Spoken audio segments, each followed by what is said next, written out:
All right, so we're back. I'm on Restream. We're here. I do have. I It is telling me how many people are in the stream. So don't know what was going on with that earlier today, but I am going to share this to the group. So if you follow in Veteran Nation uh, on Facebook, you'll have it there. Um, for those who are in Twitter, we are there too. Um, and I will send this to TC.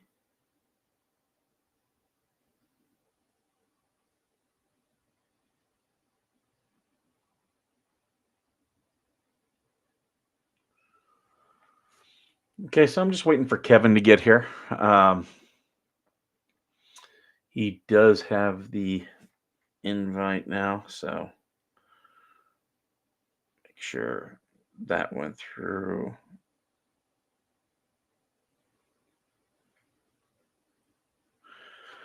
But yeah, he says he's got some news for us, so it'll be interesting. Um,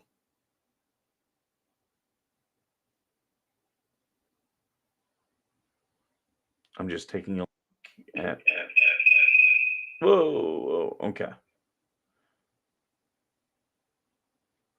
Okay, so that is all working okay. Let me share my screen. So I'm glad I got to that. Um, I'm glad I got to that story because I had not been able, like, when I do this, for some reason it doesn't. When I stream this way, it doesn't pick up the audio for some reason. But now I do have the audio, so we'll go back. So we'll go back to that story.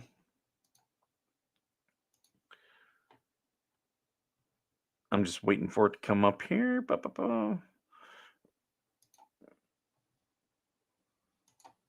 Okay, so this was the story that we were talking about. It'll come up. There we go. So yeah, this was the Marines making fun of the Navy. uh, yeah, we were making fun of the Navy for the backwards scope. This is really, to me, it's that being so close. It can be a good thing having it that close because when you shoot, having everything tighter generally makes for a tighter grouping, um, but not necessarily so because you can start straining, and that's some Marine Corps shooting knowledge for you. Um, Sorry, I'm just keeping an eye to make sure if he jumps in here. Um, I'm making sure that the private chat is up. So um, I also sent this to TC. I don't know if he's going to be able to jump in, but me and TC, we've been talking about getting the show back and doing it on a regular day, doing it the structured way that we were doing things. So we'll see. We'll see if I'm on board with that. Oh, he is here. So let's bring him in. Let me stop sharing that. And there we go. Hey, what's up? Good to see you, man. I'm gonna take a look and see which way this looks the best. I don't. Why How is do I this not? add channels? Well, there we go. Right now, people can see us and see the chat, so I'm pretty happy. How you been? Pretty good, pretty good. I'll try to figure this out later. I don't know how to add this to my channels. No worries, no worries. That's yeah, I do know that it has that function. I've never done it yet, so um for if he jumps in here, uh Eric Miller, I have offered him use of my restream, and he's like, I don't know how to really use all that stuff. I'm like, trust me, dude, I get it. I get it. Yeah, But I'm technically and uninclined. I guess you could say. Um, that's so a lot of the people who've been following me have been following me because I've been, going through these legal cases. How's yours going? It's going. We're in that hurry up and wait state, waiting on the federal judge to come down with a ruling. The state's still pushing, still trying to get me to a trial without a lawyer. Um, it's a little crazy, but I think we got a pretty good shot at the federal judge saying, get the fuck out of here with your Yeah. bullshit. I cannot believe that they've taken your case this far. So for the audience, Kevin recorded his VA doctor with his phone, just like this, pretty much saying that he wasn't going to treat him. So he wanted, proof of this. Yeah. And sorry, I've got TC. Okay. I invited TC to come on. You remember TC, my I co-host? haven't seen him in forever. He had some medical stuff and some personal stuff that he was taking care of. So he, even on his show, he kind of took a bit of a hiatus, but he's coming back. Awesome. Good dude. He was down, he took a little trip down to Waterloo not too long ago for Flex. Yeah, he's been really pushing the defend the guard. Um, have you heard about that movement? I've heard of it, but I don't know really anything about it. The long story short of it is this is what they're doing is they're trying to get laws passed that says that the federal government cannot use our national guard in foreign wars unless they have officially declared war. I like it. Yeah, I like it that. it, it definitely brings us back to okay, the guard becomes our reserve force, which is what they're supposed to, Right. and it tells Congress put the money where your mouth is. Exactly. I agree. I'm I'm a little bit laughing because me and another guy were with all these trans athletes. This is way off topic, so if you want me to get back on topic, just stop me. No. With all these trans athletes we've been talking, we want to start doing start making bets for like wherever whatever team has a trans athlete, we want to bet on that team. And I know he went and secured the Reddit subreddit trans bets, but he was asking me, he's like, what should we do, what should we like put? And I go, as the tagline, you better put your money where the balls are. Well, Christ, that sounds like a good money grab right there. I mean, how are you going to lose? How are you going to lose on those bets? Eventually, Vegas is going to stop that. We've got TC in the chat. He just said he's watching and listening because he's doing some yard work this morning. I think he's got beautiful weather up there today too. So I got a couple questions for you. I'm going to preface it with a little story. I don't know how deep you are. I don't. Do you? Are you still in contact with AVA Kahanu? Yeah. The newest thing. Do you know the newest thing now that he's dealing with now? No, I don't. So he was fighting for community care, right? Yes. Well, he got it, and in the Nice. process of he got all of his medical records from McClellan or whatever that place is Okay. up there where he deals with, and he was going through all his papers, and he found a report dated all the way back to 2021 or 2022 or something, like 2022 or something. I can't remember. Well over a year ago. And in the report, it said that a mass had been found in his chest and needed to be looked at. Well, he never got that report, and nobody ever told him about anything like that. Wow. So he confronted the doctors up there in primary care about this mass. Mm-hmm. And he's like, hey, why didn't you guys tell me about this? they said they couldn't talk to him because he's no longer a patient. He's in community care. Oh Well, my God. yeah, and community care hasn't reached out to him to let him know who his doctor is or make any appointments or anything like that. So the man needs to be seen, like Mm. immediately, needs to be seen to find out what this mass is in his chest. And none of the doctors at the VA clinic will fucking talk to him. And see, when I interviewed him on the show, we were talking about he has because he does have a heart condition, and Got I his don't ticker know. fixed. He finally Yeah, got that. Yeah. and it needs a new battery, and they Mhm. won't exchange the battery. So He he's like, yeah, finally, after a long time of fighting with him about that, yeah, it was like 2 years past due or some shit like that. He finally got him to replace the battery in that a few weeks ago. wow. But now he's dealing with this mass in his chest, and like, you don't fuck around with shit like that. Like, Oh what the yeah, yeah. hell? And for a doctor to say, "Oh no, we can't," like, I'm not abreast of how all this community care crap works, but um, for them to just like completely deny him any kind of service because he's in community care, It's wrong. I can tell that's you, wrong. I'm in community care, and like there are things that community care provides, and you probably saw my live streams. I think you were actually in those when they were denying me the glasses. There are some things I still have to go to the VA for.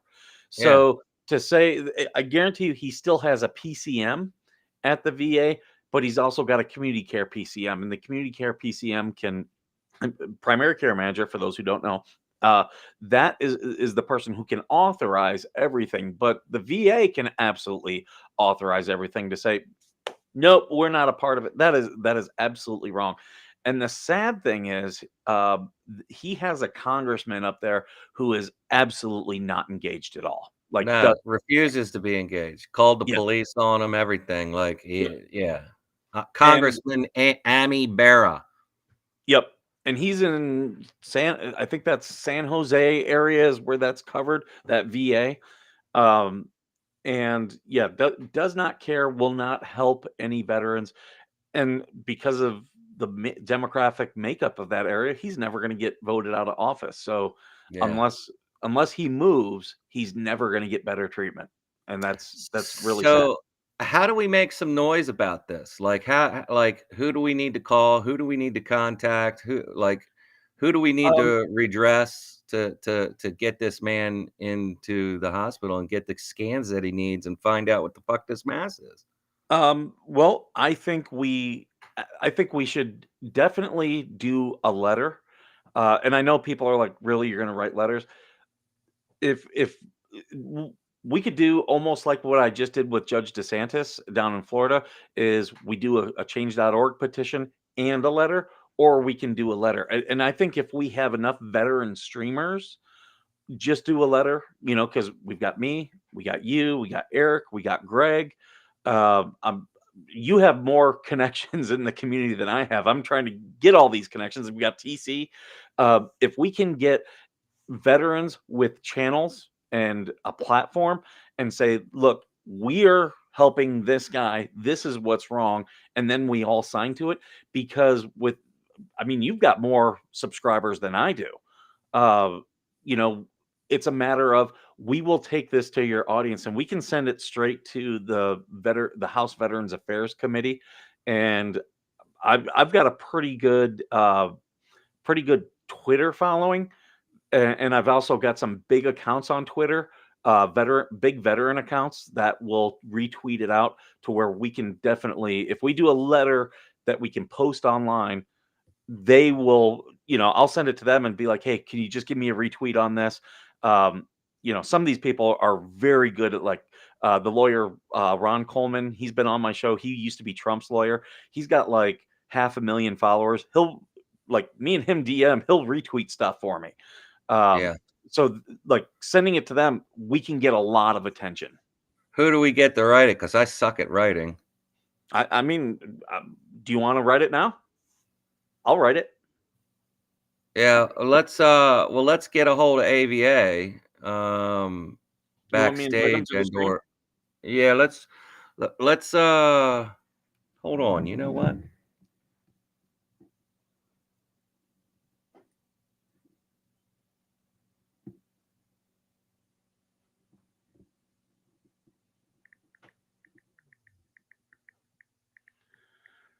Sorry, everyone. I just texted him. Me too. Yeah, he's gonna get bombarded. Here, I'll send him the link if he wants to jump in.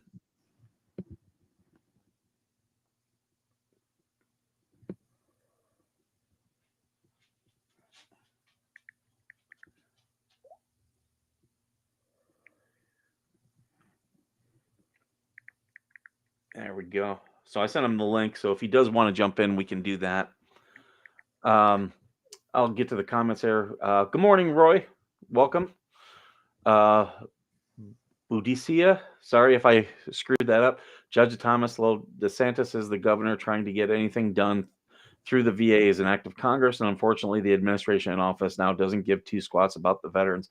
Yeah, very true. But if you're in Florida and you're dealing with a VA issue, the governor will try to do stuff, but they really have no power. Really, it should be your congressmen or your senators. And that's another thing we haven't really tried is the senators here in California. And I can uh, there's organizations I know who have already worked with the state senators here in California, so I can try to get an in with them and find out who their veteran liaisons are. Oh, yep, we got Jane's Jungle Safari. She jumped in and said she's not a veteran, but she'll sign any petition or letter. Awesome. Thank you so much. He said he's getting ready to go to spend some hymn time, so that's important. Okay. And TC just said he wants to have him on his show, talking about this because people like Jane, the public doesn't understand it because they've never had to, unless if they've had a family member who's a veteran, they've never really had to deal with this, and the amount of BS is just insane. Yeah, we'll hook up with him behind the scenes, and we definitely need to hear his words about it, and then Yeah, go from there and write the letter. But I told him he has very limited time because he had, his wife sure. works full time and he takes care of the kids, and really the only days he has to go to the VA or any medical facility to get medical treatment is on Thursdays. So Maybe we I should told him write. I told him that he needs to go straight to the medical center, the VA, and go straight up to the primary care desk and tell them that he needs an appointment and to document it all. Go in recording and record them telling him that they can't see him anymore because he's in community care, because that's horseshit. Oh, And absolutely. Yeah. I so he's planning on doing that on Thursday, making some noise. But the way they've treated him to date, I really don't think it's going to go anywhere. I don't think anything's going to happen. And he did call the White House last week to amend his report on them. So that's probably another reason why they're kind of sticking it to him. But Well, and this is when you first put me in contact with him. This was the thing I told him. I said, "Look, you're fighting a battle, and I recognize that. And what you need to realize is, we all have this same battle. And the more those of us who are going through this stuff, you're going through stuff, I'm going through stuff. They're all related. The more we band together, the easier this fight is going to be." I agree. I agree. Um, I'm not a vet, but hubby is 20 years USAF. The VA has been a nightmare, but since we live so far from the VA, he goes to a civilian doctor and they aren't much better. Yeah, community care, that's what I'm in. My community care is significantly better than my VA. In fact, my doctor gets so mad at me. He's like, he's like, "You got to do this. You got to do that." I'm like, "Okay." I just know me, and I understand a lot of it's my PTSD. I have to take things step by step because these are like, life changes. And I had some severe health issues for a couple years, and it caused me to gain weight. I was in severe depression. But you know, I've made it through it. um, I'm just looking here on the in the chat. Um, I don't. Oh, okay, okay. Sorry. The way this shows up on my thing is so weird. Restream. It's a little odd. I'm not used to this restream thing. I'm used to the Streamlabs or whatever with the little duck on it. Yep, yep. The one thing I will say is this definitely works well with my my sound thing. I don't think you'll be able to hear it. Maybe you will. Could you hear the soundboard? A little bit. Emotional damage. So I will say it does well with this. And if you ever want a soundboard for your thing, I'll tell you the cheapest way to get it. Okay. Because I've been having so much fun ever since I got this. But now I'm like, okay, I got to get rid of some of these sounds because I don't really use them, and I want to free up the buttons. Uh, good morning, Gigi. But yeah, that's I think if we all, I'm now calling the fans of my show the hashtag support squad. And whenever I post things about the show, I'm putting that hashtag in because that's one thing I would love for us to be able to do is all be able to support each other with this, because not everybody can be an activist, but some of us can be slacktivists, where, Yeah. oh, okay, Veteran Nation's telling me to sign this. Yeah, let me go ahead and sign. Or, Veteran Nation's asking me to donate $5. Okay, I'll do that. So I, with the stream that you jumped on, I'd already gone through like a lot of my stuff. In fact, for those watching, hit the like button, share this, and down in the description, I have links to the GoFundMe and the petition I have live right now. Lion One in the house. Good to see you, brother. Mm-hmm. And the Benghazi Rabbits in here. How you doing, bub? And that's the other thing. Like it brings our different audiences in contact with each other. Yeah, I have no idea how my subscribers are finding me right now. It's clueless. It's because I put at the Angry Vet in the title, so it automatically tags you on YouTube. Oh, okay. All right. So if ever you have someone on your stream and you do that, you put their at name in the description or title, it'll if they have notifications on for you, it'll notify them, or it'll show up in their recommended. Oh, okay. And that's if you because Restream allows you to share it out. If you shared yours and then I end the stream, I believe you can snipe my followers. I think that's the way it works, where all my followers are now still seeing your stream, even though I've ended mine. Oh, wow. I Yeah. kind of like this platform. It's kind of funny how this all works. I think you can still do that on StreamYard. Patriot for Life Meemaw says, I literally watched my father-in-law's foot rot off because the VA didn't do their job. Ended up losing both of his legs from gangrene. Never should have happened. It's funny because I had a similar situation. I used to volunteer when I was a naval ROTC student. I was still a Marine. I was a sergeant. I went to Eastern Michigan University, but I used to volunteer at the Ann Arbor VA because they were very big on us, us students. Hey, go up there. There were certain community service stuff they made us do, and if you went up there, those counted as like your time. So I used to go up there for like 2 hours a week. Nothing too big. It was not too far from Eastern Michigan's campus, and I actually sat with a veteran who he was a Korean War veteran, and he was waiting for surgery because he had diabetes, and yeah, they were going to have to remove a couple of his toes, and he's like, yeah, they're waiting on funding. And he goes, if it doesn't come, they might have to amputate my feet.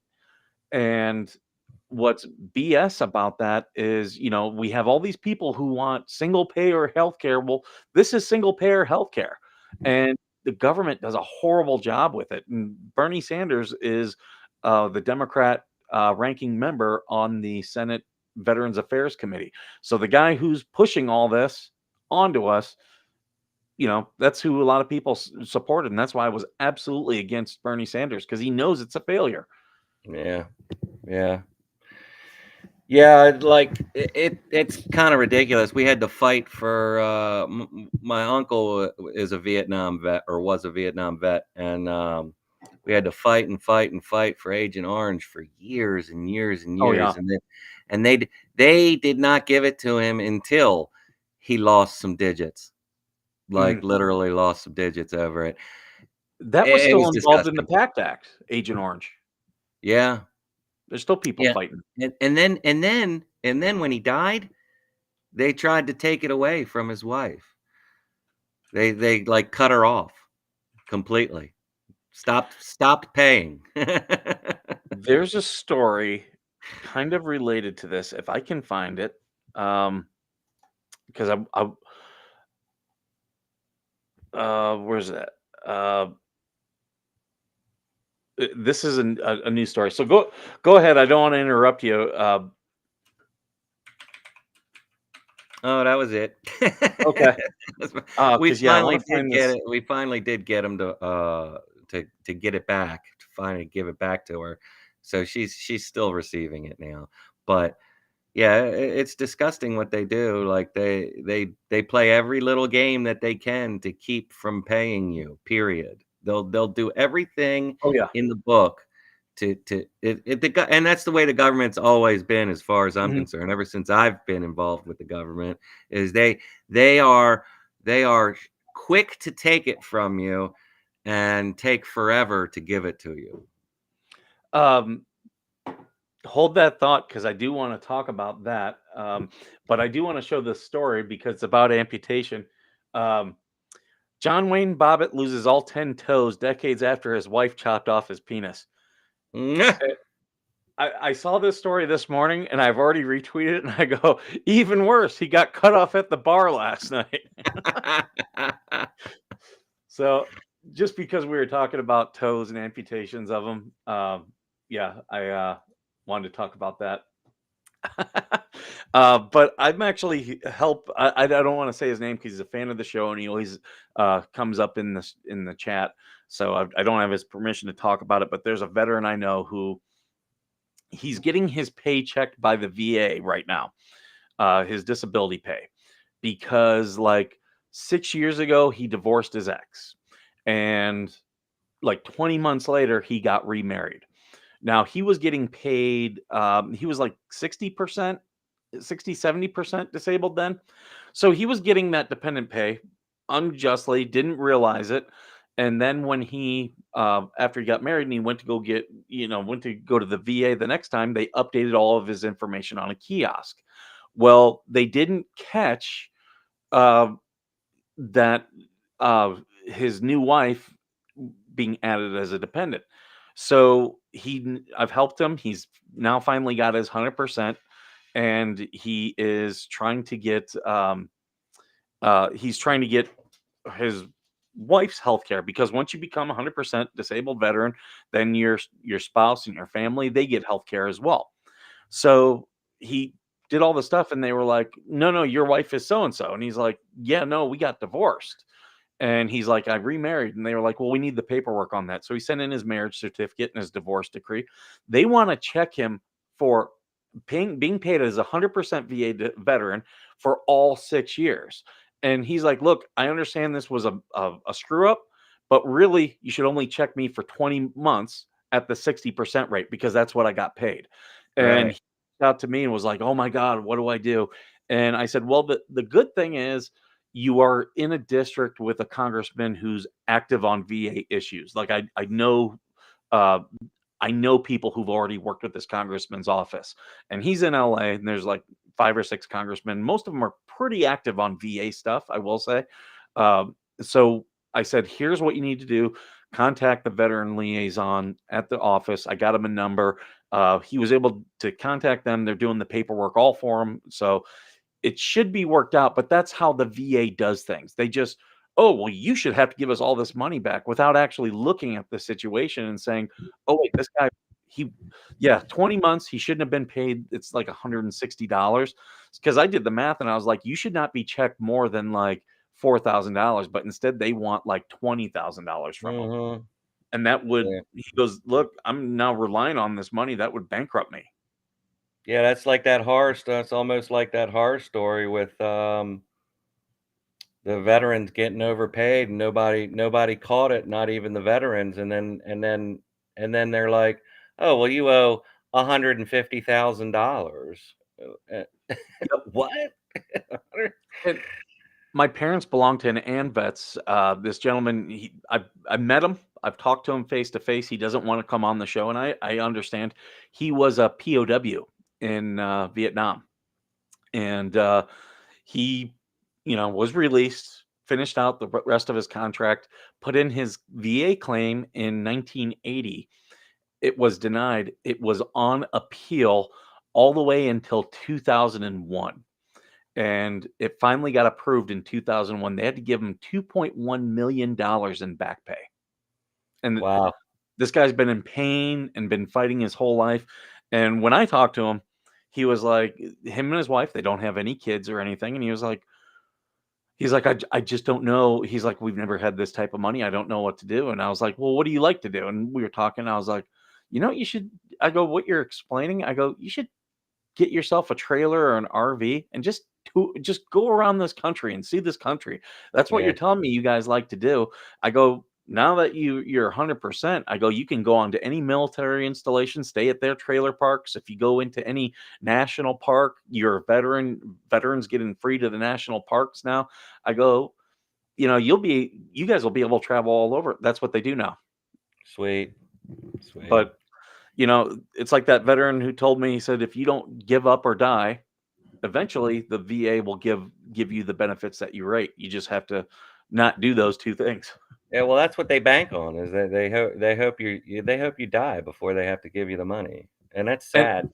And if you're a family member watching and you've had a family member fight with the VA or is fighting with the VA and they do pass away, keep up the fight, because eventually they will have to give you everything that they denied that veteran.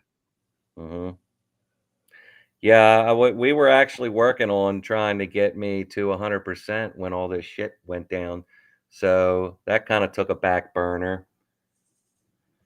You should keep fighting for it. And if you need me to help with that, we can talk offline and, Yeah. uh, and I'll do whatever I can to help you out.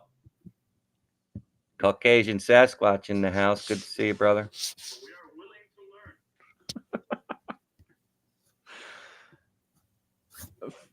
Factum Diversified is in the chat now. Welcome.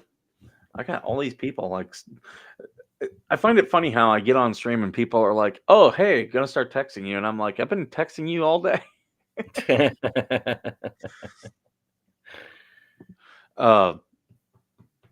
Same Yeah. thing. Like, I got Glory here. Come up. Maybe I can show her on stream. I don't know. She's not gonna sit up. Any veterans or family members of veterans, if you're looking to get a service dog for the veteran, Me? okay, I will give you a guy's number and we'll start a conversation because the group that got me Glory, they purposefully give dogs free to veterans. Is that a cat? Yeah, it's Fergie. She this is my emotional support cat. Okay. Say hi, Fergs. Kang, the conspiracy kitty, was up here earlier, but we were talking, so I didn't want to play the sound yet. Which I'll let everyone know, Conspiracy Kitty now has his own Twitter account. So if you want to follow Conspiracy Kitty, at Kitty Conspires, Kitty Conspires. My oldest brother was in the Navy, then our local auxiliary Coast Guard. He passed away February 4th this year. I sure do miss him. Well, if he was fighting for any benefits, keep up that fight so that you and your family can get what you're owed. Um, Here's another thing. Have you ever looked into the funeral benefits that we're owed? Mm-mm. So we can always be buried in a national cemetery. They will pay for a coffin. They will pay for a headstone. It's all pretty basic stuff. Um, I don't care about any of that stuff. I'm like, I'm dead. Do what you want. So I've got my will written up so that my child, he can decide whatever. But they will do a special type of funeral. The Coast Guard will actually do a Viking funeral if that's what you choose. Yeah, I want a Viking funeral. I've always So told the kids and my wife that I'm gonna do the ashes. I'm gonna get cremated, and then you put my ashes in a little boat and push the little boat out into the middle of the lake, and shoot an arrow into it and set me on fire. As the Coast Guard will do it. And like my son is really into archery. So I'm like, in my will, I've written, I go, you can do what you want, but I highly encourage this. And I think you should be the one to shoot the flaming arrow. Oh my God, you have to send me the information on that because I'm definitely doing that. Because every time I mention it, they're like, "Oh, that's illegal. You can't do that." Yada yada. I said, "Well, I don't care. I'm gonna own some waterfront property. I'm gonna have my own damn lake anyway.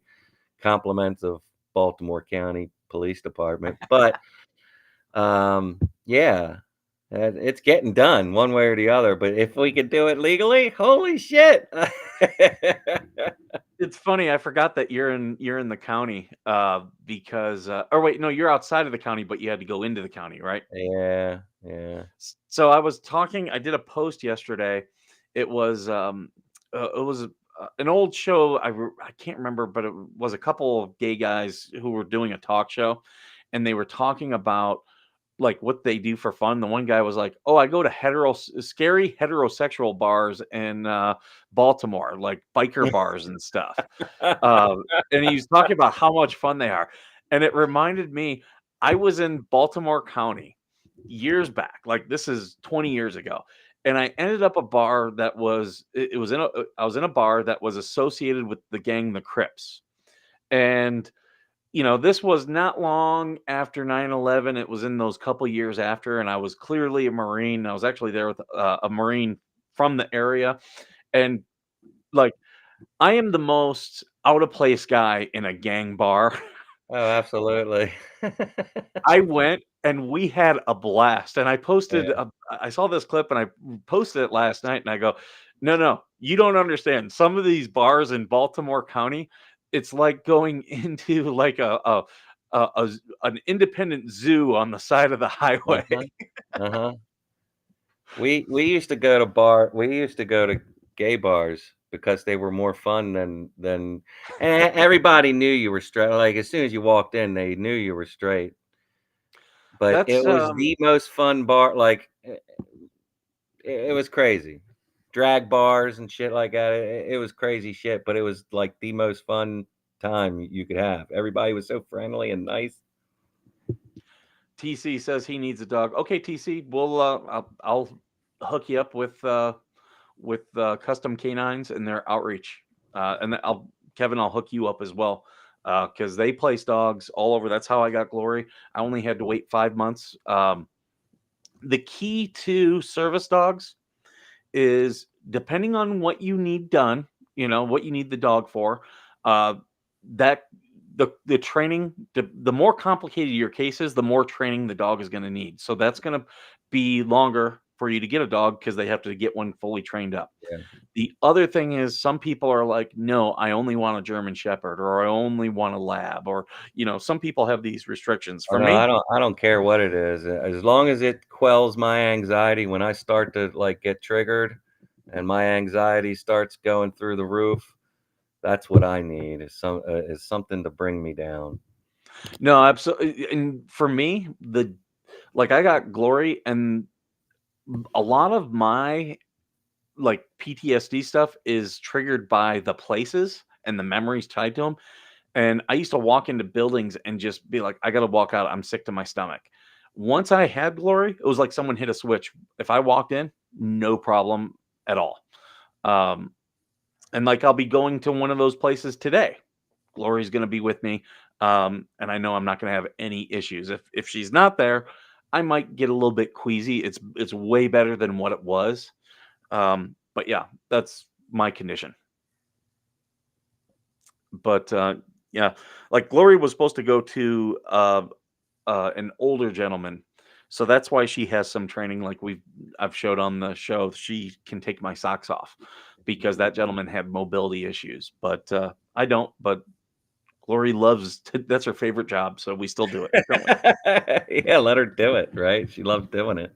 Well, dogs have self-esteem, and this is for everybody. If you have a pet dog, give your dog a job. Find out what your dog loves. Like, if food's their motivator, give them a job and try to give them a couple.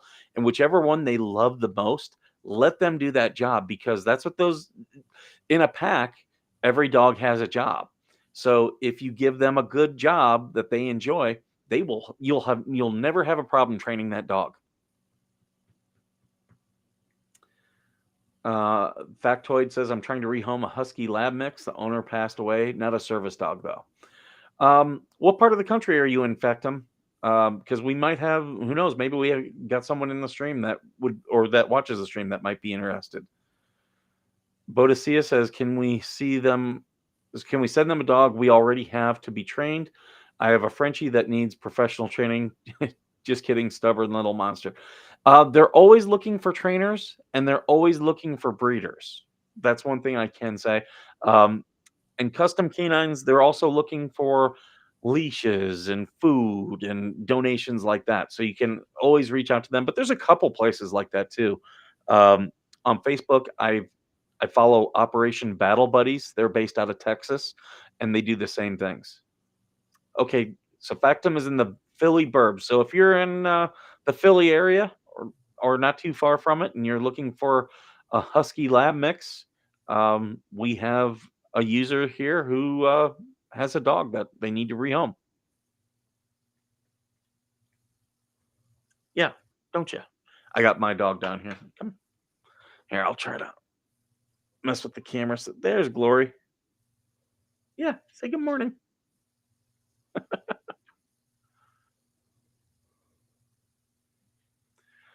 So yeah, she can always tell when I'm talking about my conditions because then she comes over here. Yep, smelling me. Do I smell good? Is that a labradoodle or a doodle of some type? Her dad was a Labradoodle and her mom was an Australian Shepherd and Poodle. So they on her paperwork they call her an Australian Labradoodle, but she's 50% Poodle. And oh, this dog is smart. I can tell when she's like problem solving. You can just see like she'll be staring at something, and you can tell that mind is working.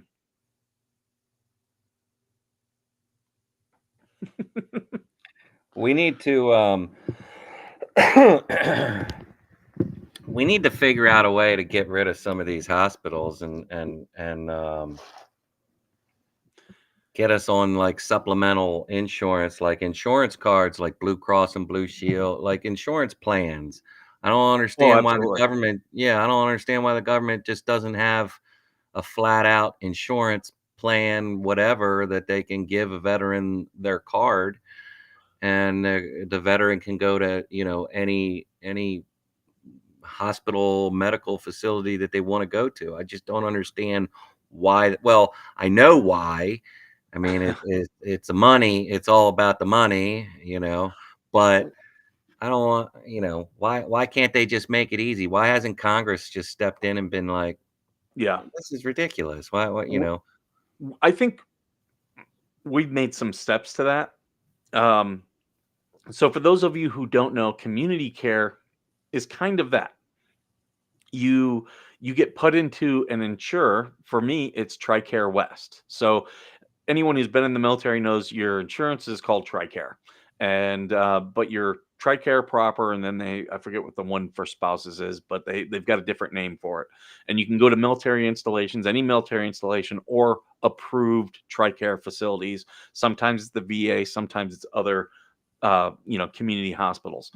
But when you get put into community care, that's how they literally have, the VA is paid a premium to, in my case, TRICARE West. And so it's like that. But really what we need to do is expand that and take all these VA hospitals and turn them over to Health and Human Services, just a completely Right. different part of the government. They can still be government employees, all the people there. It's just now, instead of reporting to the VA, they're going to report to DHHS. And that's where I think it should go. I agree. I And agree. the only part of those hospitals that should remain under the VA is patient advocacy. Don't even get me started on patient advocacy. Holy shit. I think they're just there to deflect. And I think they are there to quell a veteran's issues. Like they Mhm. don't, you know what I mean? They're just there to keep the heat off of, the doctors and the directors and the assistant directors and the nurse managers and this and that. I think they're the first line of VA's defense is what I think. I Yeah. think they're the pawns on the chessboard for the VA and the veteran. That's what they are, and I think they're dangerous, to be honest with you. I just Mhm. unless you get a good one, and that's going to be rare. But again, if you took the hospital out of the VA's control, then the VA could really expand patient advocacy and focus on that. That's the problem, is there's no focus. Like, they do these things to improve your care, but really all they are band-aids. They don't solve any problems. It's like, Right. Me with those glasses, I found out that when I called optometry, I wasn't talking to optometry, I was talking to a call center. And Yeah. they're answering questions for optometry. They don't know. They're Mhm. reading off a paper that optometry sent them, 2 years ago, and it hasn't been updated. It's like, that's so stupid. Why would I talk to a call center? Well, because people were being put on hold. I'm like, okay, so that's another Band-Aid solution that just created another Mhm. problem.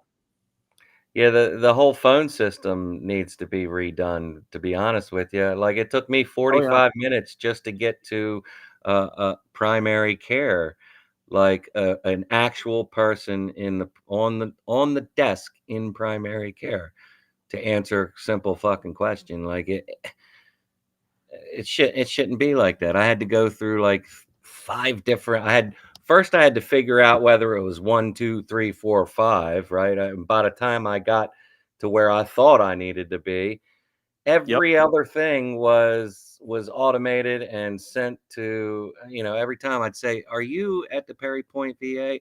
"Oh, no. No, I'm all the way over in California. I'm a Yep. dispatch for so and so, blah blah blah. I can put you in touch with." I'm like, "Okay, put me in touch with," and then they'd send me to another fucking dispatch or call Yep. center or whatever. It was like, what the fuck? It's Yeah, rather than solve the problems, it's, "Oh, we're gonna do," Congress is like, "Okay, we're gonna do this to improve the care," but not solve the issue. And Mhm. that's the problem of all this stuff. It's solutions by committee, which never works. Um, Yeah, agreed. I just sent, because I saw that Flying Auditors in the chat, so I sent him the link if he wants to join in with us.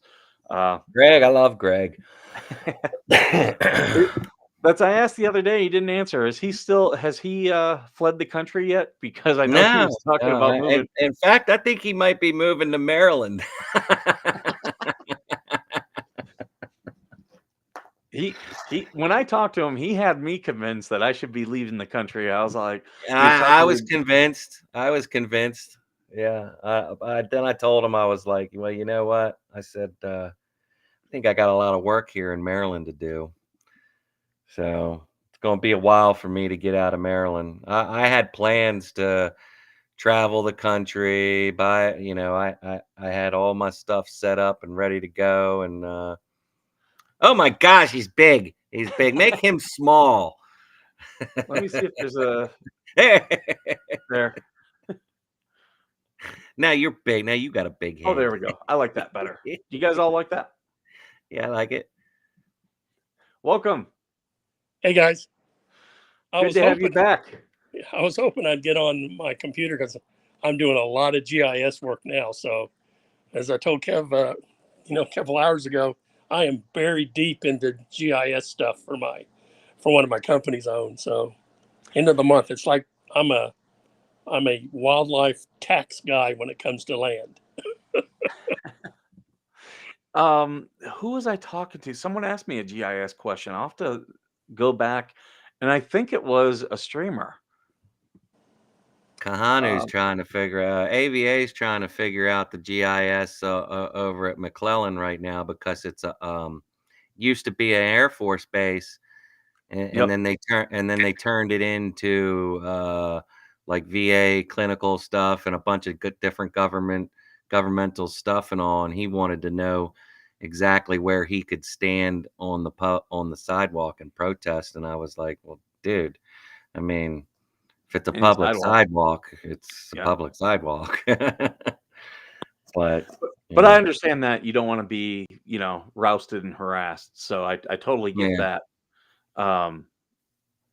But yeah, and in fact, you reminded me of something I wanted to do, because I'm doing that campaign to save Harley Grace, the little girl who's in a abusive situation. I did want to start doing pictures of me holding a sign. So I've been meaning to do that. It's just I don't have the courthouse near me. I got to drive to get to the courthouse. So Yeah. I'll do that today. What the hell? I am They're all- trying. What I'm trying to do, I don't know what the hell I just did, but as you can see, it's going on my front camera because I'm not used to this. Here we go. Email the link to your computer and then open it up on your computer. Let me see. It says back camera, back wide, back ultra front. There we go. There you are. Holy crap. I don't know what's going on. Okay. Let me do that. Let me jump off and I'll email myself. Yeah, that's Okay. what I did. Yeah. Okay. We'll be here. I'm really happy that we can do these discussions, because I don't think a lot of people who aren't veterans understand how bad it is. Like, Yeah, and I get that a lot. I get that a lot, Mike, when like after I go live or I put a post up of, slamming the VA for what they did to somebody or to me or whatever, I'll get half a dozen comments on that thread and or in chat saying, well, I've been in the VA for 20 years and I've never had a problem. And I'm like, well, that's great. Yeah. Shit, knock on wood. I hope it never happens to you. But, here we are, we listen. And that's another problem is mainstream media. They just don't, unless a hospital like kills a half a dozen of us or something like really bad happens, to where a veteran lost their leg outside of the veterans hospital when they were tackled by a cop or whatever, dumb shit like that. The media doesn't care unless it's serious like that. And it's sad, because I've sent my story to dozens of media outlets without one single response. And I know a lot of people that have done that. And so that's absolutely true. This is how the media is. Okay. Oh, he's back. So there we go. There he is. Hear me. So you have to learn how to manipulate the media. Anything. And- What in the heck? Y'all go ahead and kibitz while I troubleshoot this technical issue. Sure. So for manipulating the media, here, I'll minimize that while he's working on it. like the interview I did with you, you would need to have someone else take that interview and send it to a bunch of media outlets and be like, look at this guy's case. When you send it yourself, they don't want it. They're like, oh no, this guy's just trying to, and they get a lot of crazies. Like, for those who follow the whole thing with Lynette and John down in Florida, they send stuff and they always want to have the media, talk to them. So they get a lot of crazies. But I've helped other veteran organizations. I'm like, let me interview you. And then you have someone else take that interview to the media and say, this was a really interesting discussion. Because the other thing is the media outlets are lazy as can be. And they can watch the interview I did and know what to ask. And they already kind of know the story. Because they don't like putting loose cannons on the news. Which I will absolutely have a loose cannon on. You show me a crazy person, I'm throwing them on my show because you got one on here right now. you're entertaining, but you're not crazy. I did one live stream, and I don't want to direct people to the audio because to the video because the audio sucked on it. But I was at a VFW and I was doing interviews, and I started talking to this guy, and like 10 seconds in, I knew he was batshit crazy. So I was like, I want to put this guy onto the show. So I started doing a live stream back when I wasn't doing live streams. And I just didn't have, I didn't know enough about live streams and microphone setup. So it didn't come out well. But you can be rest assured, if I ever run into some crazy people, I'm going live and I'm going to be like, I'm going to get this on camera. That's so we got Greg messaging right now. He's trying to fix his stuff. We can't hear you while you're in the not in the thing. Do you want me to bring you back on? Okay. Check.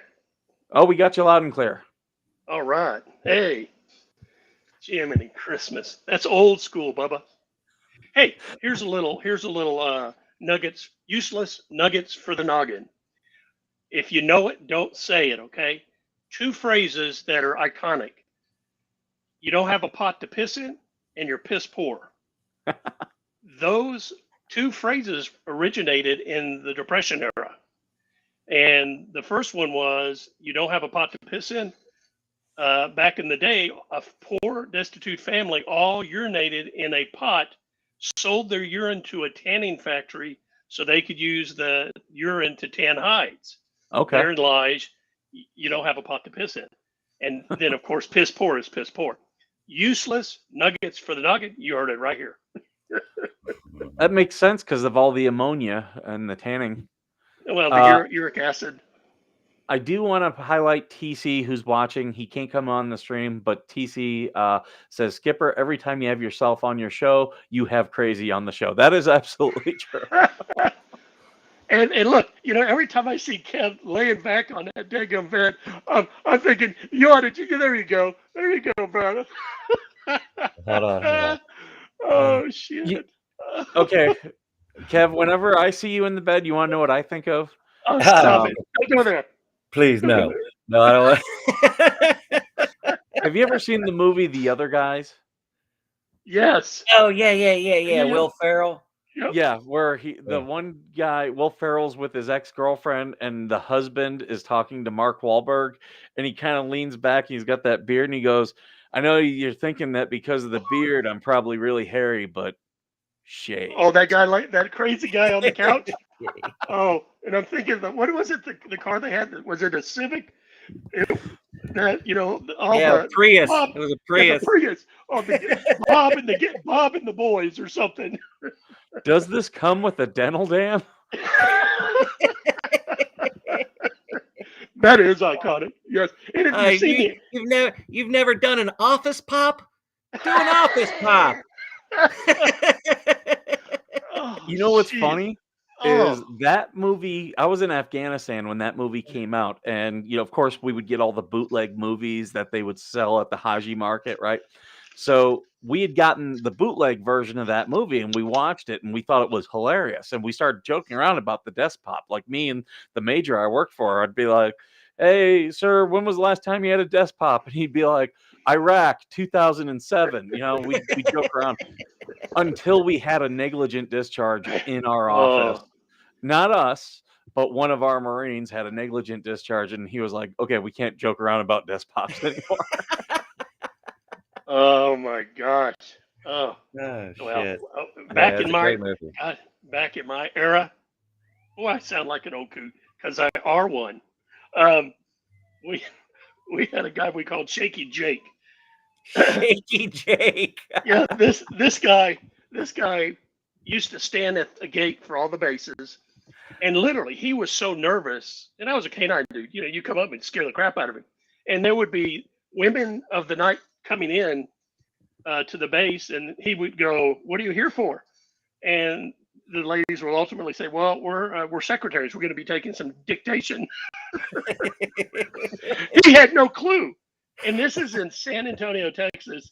And from where we were at the old Brooks Air Force Base, they had a big screen at the time at the front of the base where they used to shoot lasers at to do some testing. Well, you could see the Hemisphere Plaza or Laser. Hemisphere Needle. Yes, laser. But you could see the hemisphere blinking. And we would tell him, "Now look, in order to get people on, you need to take your light, flash 3 times for every 2 you see on that tower, and they'll respond." And this dude would sit with the light on the beacon light on the very top, flashing the light at it. You gave him something to do. Well, Yeah. he didn't last long. I'm telling you, he was so schizo. It's like, how did you get in? How did you even get able to carry a damn gun? I never did understand that with base security, why they always had outside contractors as security. I never did understand that. Well, I ran into one over here in Goodfellow, and this guy was an absolute jerk. He gave me some shit, and I just looked at him and said, "Dude, you can piss off. I'm coming on, and I've got the card. So take your little wage grade, whatever." He's a DOD. I think he's wage grade. I don't think they're GS. And I said, "Let me on." And you know, I don't know why they went DOD, because in here where I'm at Goodfellow, there's a mixture of the Leos on base and the DOD side. And I don't have of course, it's a training base where I'm at. It's a big, massive training base. Mhm. We're not massive, but it's like, wow. And when I was flying, it's one of the few bases that you could actually fly over and buzz, you know, and it was really odd flying over a military base, because, you know, there's usually what they call TFRs, which are temporary flight restrictions over them, where you can't fly over. And so when I see all these guys auditing, going out on the side, I tell anybody, and we're talking GIS, every county in every state has a GIS platform built into their appraisal district. So what you go is you go to the appraisal district, like you up in Joshua Tree, Skipper, pull up Yep. you pull up your ID, and it'll have a GIS, and you can actually, typically you're able to download the boundaries. If not, you can call them and they'll send it to you if you're the landowner, and you can demark where you're at. Now I've got a software package where I've got the entire state of Texas. So anywhere I go, I can, you know, stop in front of it, and there's the boundaries of the property. So I tell anybody, look at the boundaries, and old school, print up a copy and carry it with you if you're going to do a 1A. So if you're at the post office, there's a lot of post office, because I've invested in some of the groups that are owned privately and they're leased out to the USPS. But if you look on the appraisal sites, they're owned by an LLC and a corporation or whatever. So this way you can speak intelligently instead of blurting out, you know, it's government property. Well, it is once it's post office, you know, depending on how far out in the rural districts you get. But always That's what I carry did that. with my first. That's what I did with my first arrest at the post office. Was I did a GSI. I pulled up all the boundaries and stuff like that of the I mean, yeah, it's government property, but it's all, you know, it was all like little plots of individually owned pieces of property, and then you had the street, and then you had, you know, the other colored lines that were, you know, easements and stuff like that. And I pulled all that stuff up before I even went, and I knew exactly, even Yep. if even if they said you need to stand over there because you can't be on this property anymore, I knew exactly where I could stand and not be on that property, even Mhm. though I was allowed, even though I knew I was allowed on that property. But they don't know. None of the cops know that shit. None of the federal police, the government agents don't even know where their own property boundary. But you know, that's where you can, when you meet with a Leo, Kevin, is they are required to pull up in their PC the GIS boundaries before they articulate anything. And in Yeah. state of Texas, the boundaries that you see on the appraisal district are not a survey. They are only to find the property. So you'll have to research in Maryland, out in California, to Yeah, I did. I determine did. Yeah, the. these were actual survey boundaries. These Okay, so GIS so surveys. what you could do, and I forgot, I have to look up in your neck of the woods, is you can actually, if it's an open state, Texas is what I call a Nunya state. You can't, if you request the sales data for anything, we're going to tell you to pound sand. We don't have to give it to you. Some states are open. You're required. Florida's sunshine. Every aspect of that is known. That's why people hide the real estate in trusts, in land trusts. In Maryland, you could go a step further. And when you go onto the appraisal website, typically somewhere on that appraisal, there is a history of the ownership. And if it's an open state, you can actually go to the tax office by links, and you can actually download if the survey's been uploaded to the county, the official survey for a site survey for real estate purposes. And then you've got the actual boundaries of that property as a surveyor, because appraisal district site surveys absolutely 100% different than real estate surveys. Surveys for real estate obviously are for sales, and so you know California is I don't remember if California is an open state. Do you know, Mike? Is it an open state? It's fairly open. It's not as open as Florida, but it is fairly open. Most things are public record. There are a couple exceptions, but for things like that, for instance, like with my county auditor for land records, I can just request them for my property, and they have to give them to me. Right. Now, if I'm requesting for others, I do have to pay, but it is open because so much of like different things, California ties back to your land records. So there's a lot of people that go to government meetings and they say, "Oh, I'm a local resident." They'll also say the name of their parcel because there have been in the past people, you know, even though everyone can come to any meeting here in California and give their 3 minutes, there have been places that have tried to restrict that to no, you have to be a property owner, and they've done that with certain like like planning meetings and stuff like that. So people are just kind of in the habit of it. But those have gotten less restrictive. People just still do it. So let There me ask you, are Mike. Let me interrupt you if I could. sure. In California, in your county specifically, if you go to your county's appraisal website, it's the tax Yep. appraiser. If Yep. you go there and you type in your name, or they'll give you an address search, you should be able to see if let's say you type in your specific name, you pull up the map. They should have what's an ESRI, ESRI, which is a Mhm. platform that many counties now in the country are using. So you're able to see all the surrounding tracks, and they'll have their ID numbers. And these tracks you can touch on the website, through this website that should be as part of your, especially California, and you'll see who the ownership is. So you can literally click on it, and it'll take you to their what's called the appraiser card, and you can see every aspect that's available within your state. Same with Kevin, because I did it with Kevin in his stuff. So I mean, those are things that you do. And I want to segue because you made a comment about public. I'm sorry, you were going to go on with something. Go ahead and finish your statement, your thought. I interrupted you Oh no. before I I was started just gonna say cat's tail there go across are, the camera. even if you can't get it, there are organizations. For instance, our water district here is a powerful organization, in some ways more powerful than our city, because it's bigger, uh, and they have to abide by public laws, and they do the same thing. They need GIS surveys and all these Right. other, things, because they have to map out where the lines are going to go. So you can even get around by going to organizations like that and saying, "Hey, I need this stuff," and they have to provide it to you. Right. Well, and what's typical if someone's got a PC, everything's at your fingertips. And the beauty is, I was going to do some investing out in California in some gold mining operation. I have a friend who's extremely wealthy. He contacted me. So I pulled up, he sent me the location. I pulled up the parcels, looked at all the available, what has been done back for the last 100 years on mining tracks. They had a mining site, and you were able to pull down the parcels, determine the age. And I started looking at the tailings and how old they were and all this stuff. And I said, look, gold, especially mining, is a real risky adventure. And I'm not going to drop any money in something that's that risky. But, even the water districts, you can literally demarc. Because, I do a lot of oil and gas. We've got oil and gas in our properties.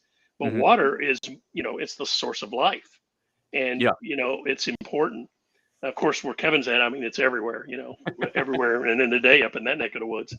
But I have, if anybody's interested to see it, what a GIS survey looks like, I have it on one of my videos called Shaving Cream Shit Show, SCHITT. Of course you do. Can look up Shaving Cream Shit Show, and you can find out exactly what a GSI survey looks like in Maryland. Let me correct it. GIS. Yes. But GIS you mentioned something about these council meetings, and I'm finishing up I'm chasing a degree that I've been chasing forever and a day. Now I'm finishing it up.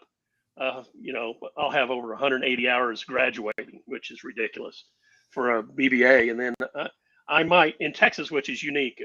I enlisted here. I got out here. There's a program that if the Veterans Administration or the VBA is paying for all my education, and if I exhaust all of those hours and months, which I've not, either I can go on to a master's if they agree to it, and if not, there's a program in Texas thing, and this is what you could check in all your respective states to see if there's a state education forum that will additionally pay for all your stuff. I literally can get my law degree free. The only thing I'll have to pay for is books using this other state program. So there's a lot of folks that, if they want to chase those things down, because CJ Grisham has, I've got him by 15 years age-wise, but, this is a dude who's been through a lot of BS in his time, but he finished it. And as Kevin and I've discussed, the shortage in the U.S. is for civil rights attorneys. Yes. And with Kevin and I, we're discussing some stuff going on here in Texas, and there's just some attorneys. And as Kevin knows, if you're dealing with an attorney, and if anybody listens to this, don't throw your money at them first. Tell them to give you a contract, spell out their hourly rate, and line item it like you're building your house. What are they going to charge for sheetrock, nails? And even that won't protect you from a total turd. You know what I mean? Yeah. But it does help you get that money back if shit goes sideways. And that's one thing that I think the veteran community does a good job of, that the First Amendment auditing community does a bad job of when we find a resource or like a lawyer that's good, we spread it around on the veteran side. And that's what the auditing community needs to start doing, is being like, hey, here's some good, like we have the civil rights attorney, and the problem is he's one guy out there doing it. We West need to find Virginia. other attorneys like him. Here's the problem with auditors and their so-called favorite lawyers. A lot, like, and I'm gonna catch some flack for this, but I'm gonna say it. Wait, are you really? Yeah. Seriously? You're going to catch flack? Yeah.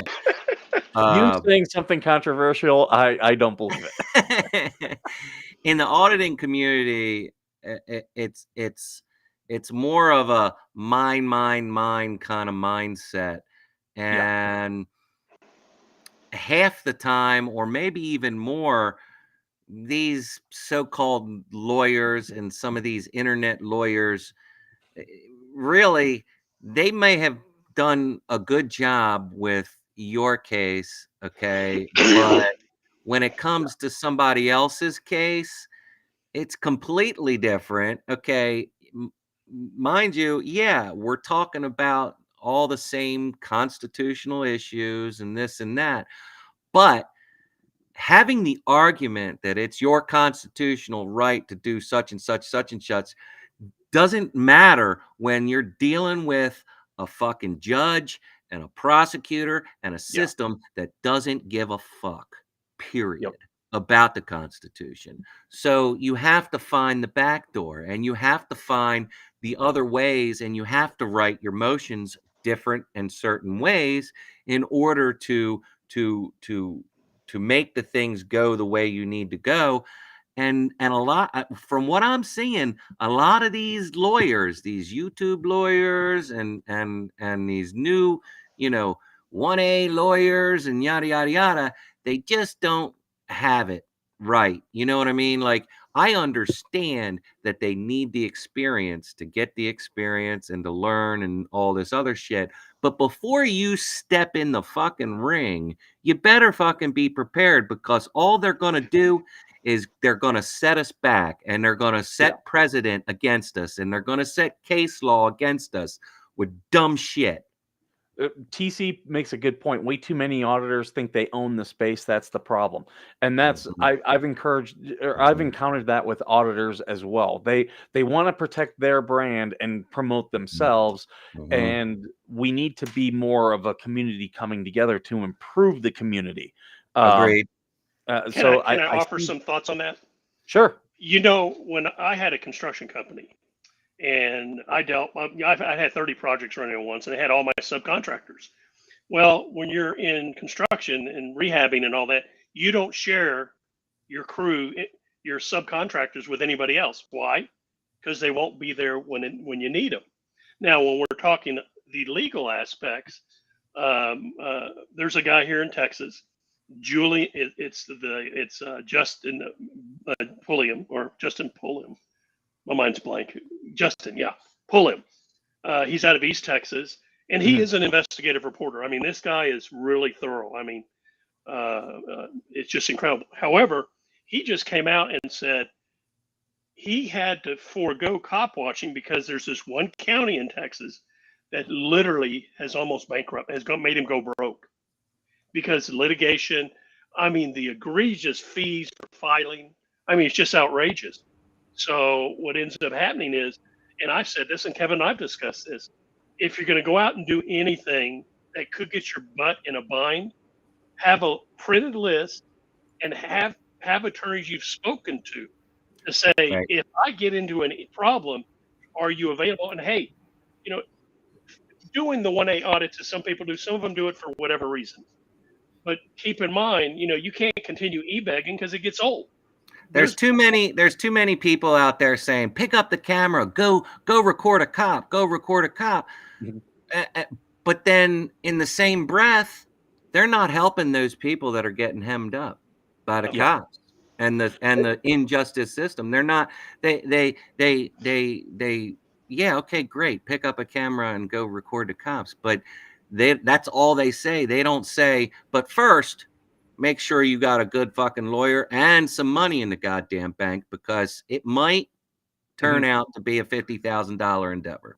And there's a lot of C lawyers, people who want to. We had Eric in here, but then he jumped out. So hopefully he comes back in. You said, what'd you say, Mike? You said C lawyer? C lawyers. That's what we call them in the Marine Corps. It's that guy who always is like, oh, they can't tell you to do that. You take that and you tell the sergeant major this and this and this. They're the ones who want you to stick your neck out, but they would never stick their neck out. Right. Well, and again, it boils down to being prepared. As a pilot, you got to have a checklist. When I lived in North Dakota at 40, 50, 60, 70, 100 below, you had a go bag that was with you in your vehicle all the time, regardless if you were 10 miles from base. Because if you broke down at 30 and 40 below, you could die. Yeah. So you got to be prepared. And what happens is, I'm finding as I'm older, a lot of the younger generations, which what the pilots call fly by the seat of your pants.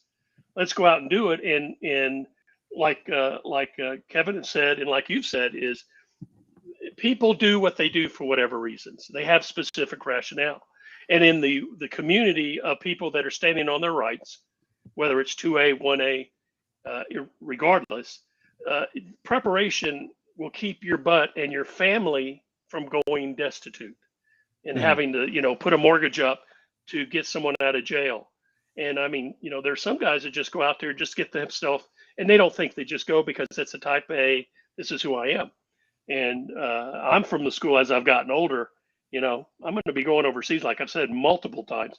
And I cannot have a misdemeanor of any kind. Now, that being said, getting back to what you were going to say earlier about, I'm getting done with my classes in mid-March.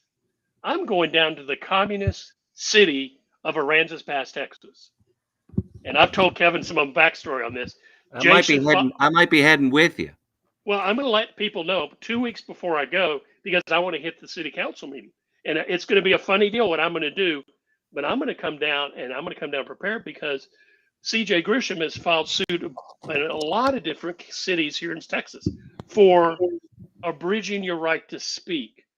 And again, there's open forums, closed forums, yada, yada, yada. That's why when you go in, pull up all of, like CJ has done in Texas, every state has their own open meetings act. So you got to figure out in your state, can they do, if they do. And then maybe you're going to find an attorney to say, if I go in and do A, B, and C, if this Nate Yehu says I can't use the F-bomb, I can't talk to that schmuck manager and nail him. Can you do some? Hey, TC. Hey guys, So, I won't take up too much time, but I just anybody who's watching live or watching on playback, you two, Angry and Flying, you guys need to tell everybody how you both got into auditing, because your stories are very interesting. What happened to Kevin? Where'd Kevin go? he probably got a gummy and pressed a button, knowing Kevin. That's pretty much a safe bet. Well, But I'll answer that real quick. I did my first. Oh, go ahead. I'm sorry. Go ahead. I was just going to say, like, here's another one. And when I had Kevin on and we broke down his arrest out there when I think it was a traffic accident that was caused by cops in pursuit of somebody or something like that, and he got arrested because somebody alleged that he threatened them. He and I talked a little bit, and Kevin, this won't shock anybody. Part of what happens in the 1A community, and it's not only is it this huge gap of people who think I own the 1A auditing space, and if you're not doing it the way I do it, then you're not an auditor. And if you're showing deference, and when I mean deference, I don't mean kowtowing or being subservient, but just not being an ass, because that's what way too many people in the auditing community have gotten famous for, are being assholes. And that's where a lot, I'm just going to throw a particular person out whose name I won't mention on here, but they're spending a massive amount of time in jail right now. And I know who that is. Individual was wrongly convicted. It was just wrong. What they did to him was wrong. But part of the problem is this individual has, and I was talking about this with a fan of yours local to me, this individual has built his brand on being an ass. And the only way that you're going to continue to grow your brand is to continue to be an ass. And Are we talking about Chili? I wasn't saying I will that. say it. I will say it 100%. Chili DeCastro, and I don't care what anybody thinks of the motherfucker. It's what they did to him. Period. End of story. And if people can't put that past their fucking 100% agree. little fucking minds, then Yep. we're not going to get anywhere in the community. 100% agree with that what they did to him was absolutely wrong. And Chili, since the name's out there, and Chili's come out and said he has to change. He said he has to change how he approaches a lot of this stuff. And it's nice to hear him say that. It's too bad he's going through the crap he's going through. But I see There's over a book deal brewing. Yeah, I'm sure there is. But what I see over and over and over again are people who out of the gate with the auditors, they see a cop. How's it going, pig? I'm like, well, there's no need for that. And the experience that I had back in January of 2023, You know, Mike, we talked about it extensively on the show right after it happened. I got pretty vocal with the cop who eventually ended up pushing me for no reason. But I didn't get vocal and in his face per se until he came out of the gate with, I'm in charge and everybody here is going to do what I say to do. And it doesn't matter whether or not you're on, state owned property or university owned property. We're just going to shut you down. And I do believe that cops should get what they give. Now, doesn't mean cop could come up and be a complete ass and you shouldn't, call him on being an ass. But if you're having a disagreement with a cop, the cop's being civil and treating you with respect, he's just wrong on the Constitution or he's wrong about natural rights, you can call him on it without being an ass. And that's what we did down in Waterloo. And when we went down to see, Bo Flex at the detention center, a very public place that's not posted as restricted, not posted as private, not posted as not open to the public, normally is open to the public. They have a public service desk right past the foyer, but they saw us coming, and what did they do? They auto-locked the door, so we couldn't get in. I didn't scream at the cop or at the captain, the deputy. I didn't scream at him. I just called him out about it. And I've had some people message me privately, and I've even had some others comment on different social media platforms. What kind of coward doesn't get in the cop's face? And I'm like, what does that prove? What does it prove? Well, sometimes I'm gonna step in and say, well, sometimes it needs to happen. Oh, and I agree. And I think a lot of people have a misconception about me because I will make that happen. I don't. You're not the person I'm talking about, Kevin. I want you to know that. Oh, I know, but there's people like that. I'm not going to say are a debt. I'm not going to go out on the limb like some other people have and say that they are a detriment to this society, because I do believe that this community needs people that are kind of like that, because in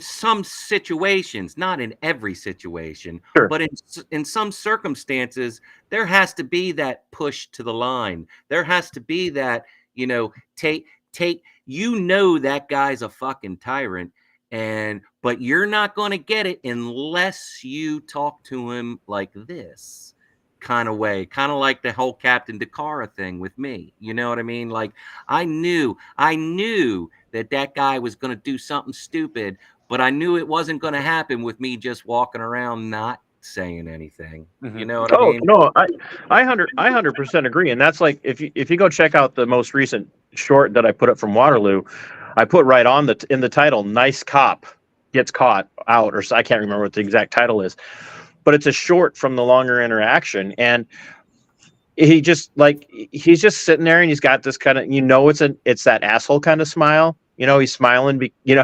We all know that guy. We all had commanding officers like that. Oh, absolutely. Just smiling, just like, yep, yeah, oh yeah, it's a good conversation. But I'm not going to break. All it is shit-eating grin. Yeah. And we just dealt with that down in Annapolis. Annapolis Audit and I went down and took care of some business. And you won't wait till you see that video. Monday, 10 to 10:30, Annapolis Audit will be dropping maybe a 1-part to a 3-part video of the Capitol Police. That's going to be serious shit. I just wanted, that to me is the big thing, is that, Kevin, I think you do a great job. Then you turn around and you look at Sean Reyes, who never loses his temper, and he still manages to get arrested, no matter what. Yeah. Always manages to get arrested. So I know that the approaches have to be, how do I want to say this? The approach has to match the situation, and I think what ends up happening most of the time is that a lot of people who first get into it think they have to be one particular way, right, to do it, or they're not doing it right. And for my part, I have a completely different demeanor when I'm out doing it, because I have inside knowledge that a lot of people don't have. and so I don't. How do I want to say it?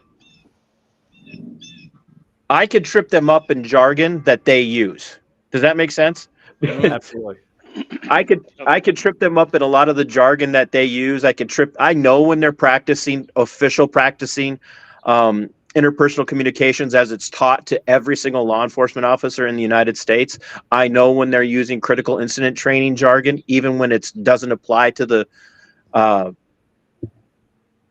particular situation, although they think we're all crazy. So I suppose they do think the critical incident training does apply, but we might all be back off that. And this is where I think Eric can really come in, because Eric opened my eyes to something.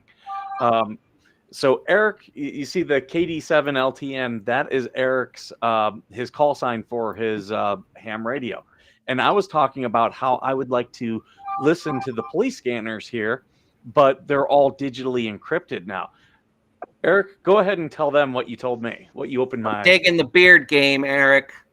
Digging the beard game. Strong. I don't know if y'all can hear me or not. I'm having some issues over here. We got you. Can y'all hear me? Yep. Perfect. So I'm reconnecting. Oh, okay. Yeah, he doesn't have the greatest service where he's at, so we can. I hear just you wanted when you talk.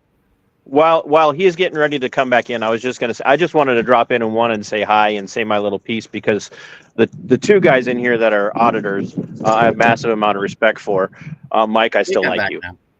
Now. And I do want to hear. I want to hear Kevin and I want to say, I like saying angry and flying anger. You guys should get together. I want to hear, just very brief for the audience. I want them to hear how you guys got into this, because neither one of you set out to do this, kind of like I never set out to do what I'm doing. And I'm going to just duck out and I'm just going to listen in. So, man, I love you guys, and I'm looking forward to having everybody back on when I get my next season rolling. I'm coming up on my 4-year anniversary of my channel, and I just needed some time down. So I'll listen in. You guys have a great day. You too, bud. Love you, brother. Love you too, man. Thanks for joining the stream, TC. Eric, can you hear us now? Am I back now? Yep. Can you hear me? Can you hear me now? Absolutely. I've got Verizon, so that's the fun part. And yes, my beard game is strong. That's why I said in your chats, Angry, that I had a better beard than you. I think you might be right. I'm rocking the full Santa thing here, and this is Yes. for my ministry. This is my red shirt, RED shirt. Remember, everyone deployed. So Nice. homemade, it works, but I didn't catch a little bit of what you said, Skipper. I know I'm not part of the 1A community. Yes, you are. But I am. Well, I would love some of the things I see some of these guys doing. It's like, okay, yeah, as soon as I do get a scooter, I'd love to get out there and see how ADA compliant these places are, because a lot of them aren't. Excellent. And they're the government telling everybody else to be compliant when they're not themselves. Well, and That's one thing. what I wanted to ask you about a couple of reasons. is, listening to police scanners, they've digitized them and encrypted them. But you opened my eyes because you're a ham radio operator, that if you have a license, you can get access to those, correct? Yes. Well, you can still get access to them without a license, either through scanner apps where people are rebroadcasting. In fact, one of them is called Broadcastify, is one of the websites that does that. It has a lot of servers. And then you can also listen to railroad and ham radio repeaters without having to purchase anything out of pocket. But as a amateur radio operator, and for the only other exception most people are familiar with is news agencies are allowed to listen to scanners to police chase, ambulance chase, like the cop, like the lawyers do. Yes, looks pretty there, Kevin. Oh, so pretty. Amateur radio operators in many states are, one of the few exceptions to hands-free laws and scanner laws. Say that for again. normal civilians. What did say that again, Eric? For the hands-free and scanner laws, amateur radio operators are exempt because the amateur radio usually has a microphone or speaker microphone. Transceiver. So it's qualified. Yeah, the transceivers. Yeah. Yep. But for example, I did get charged. It got dropped, but I did get charged at one point in New York State for violating the scanner law because I had amateur radio equipment and a scanner as well, but that was neither here nor there. But the New York motor vehicle code includes the very last part of it is an FCC license exempts anyone from that code. And that's one auditor that always does this with the police scanners is New Hampshire Press Now. I notice he always takes a scanner in whenever he's doing an audit, and he'll be walking around doing his thing, exactly and then right. as soon as they call the police, he'll actually put the audio in his videos of, okay, this is the moment that they contact or that someone has called, and now someone's being dispatched, and he straight up asks, he's like, oh, were you dispatched here? And they'll be like, oh, no. And he's like, no, I know that's a lie because I heard it get dispatched on the radio, which I think that's a powerful thing for auditors to know, is that that's available. But if you just go buy a scanner, you potentially could be in some legal issues depending on where you're at. But if you have a ham radio license, like what you're saying, you're completely covered now. So And let me add. Let me interrupt you because it still doesn't cover one part of those laws, though. The one part of those laws is that even as an amateur radio operator, it doesn't matter what license I have or anything. If it's used during the commission of a crime, right, they can still get you. right. And in fact, it's an extra charge if it's during the commission of a crime. So hey, let me ask you, Eric. So, You said that you had charges dropped. You had your scanner because I've got my ICOM, which I fly with, and obviously the channels I can key into different channels. And I'm actually starting to look to get my ham operator's license. But you made a comment. You were listening and listening to your scanner, and they charged you. I wasn't even listening at the time. But I didn't even have the signal on. But they charged you as if you were. Now you're in New York. This happened in New York State.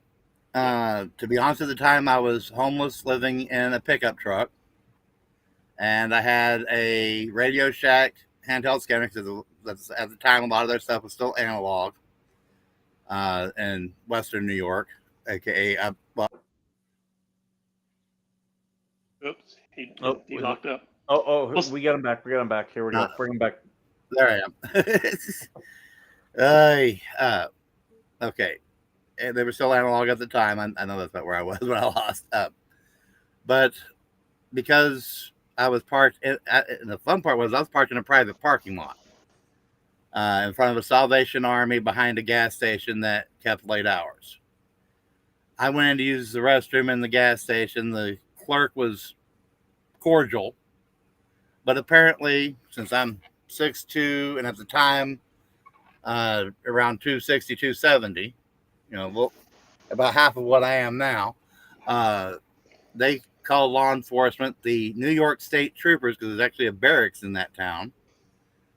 And this is Bath, New York, actually, if anybody want to Google it. And of course, they had the lowest ranking trooper on the totem pole, sign off for the ticket. I got surrounded by law enforcement. I didn't have any of my radios or scanner really on, but I got surrounded like it was nobody's business because I was parked in a private lot in front of public area.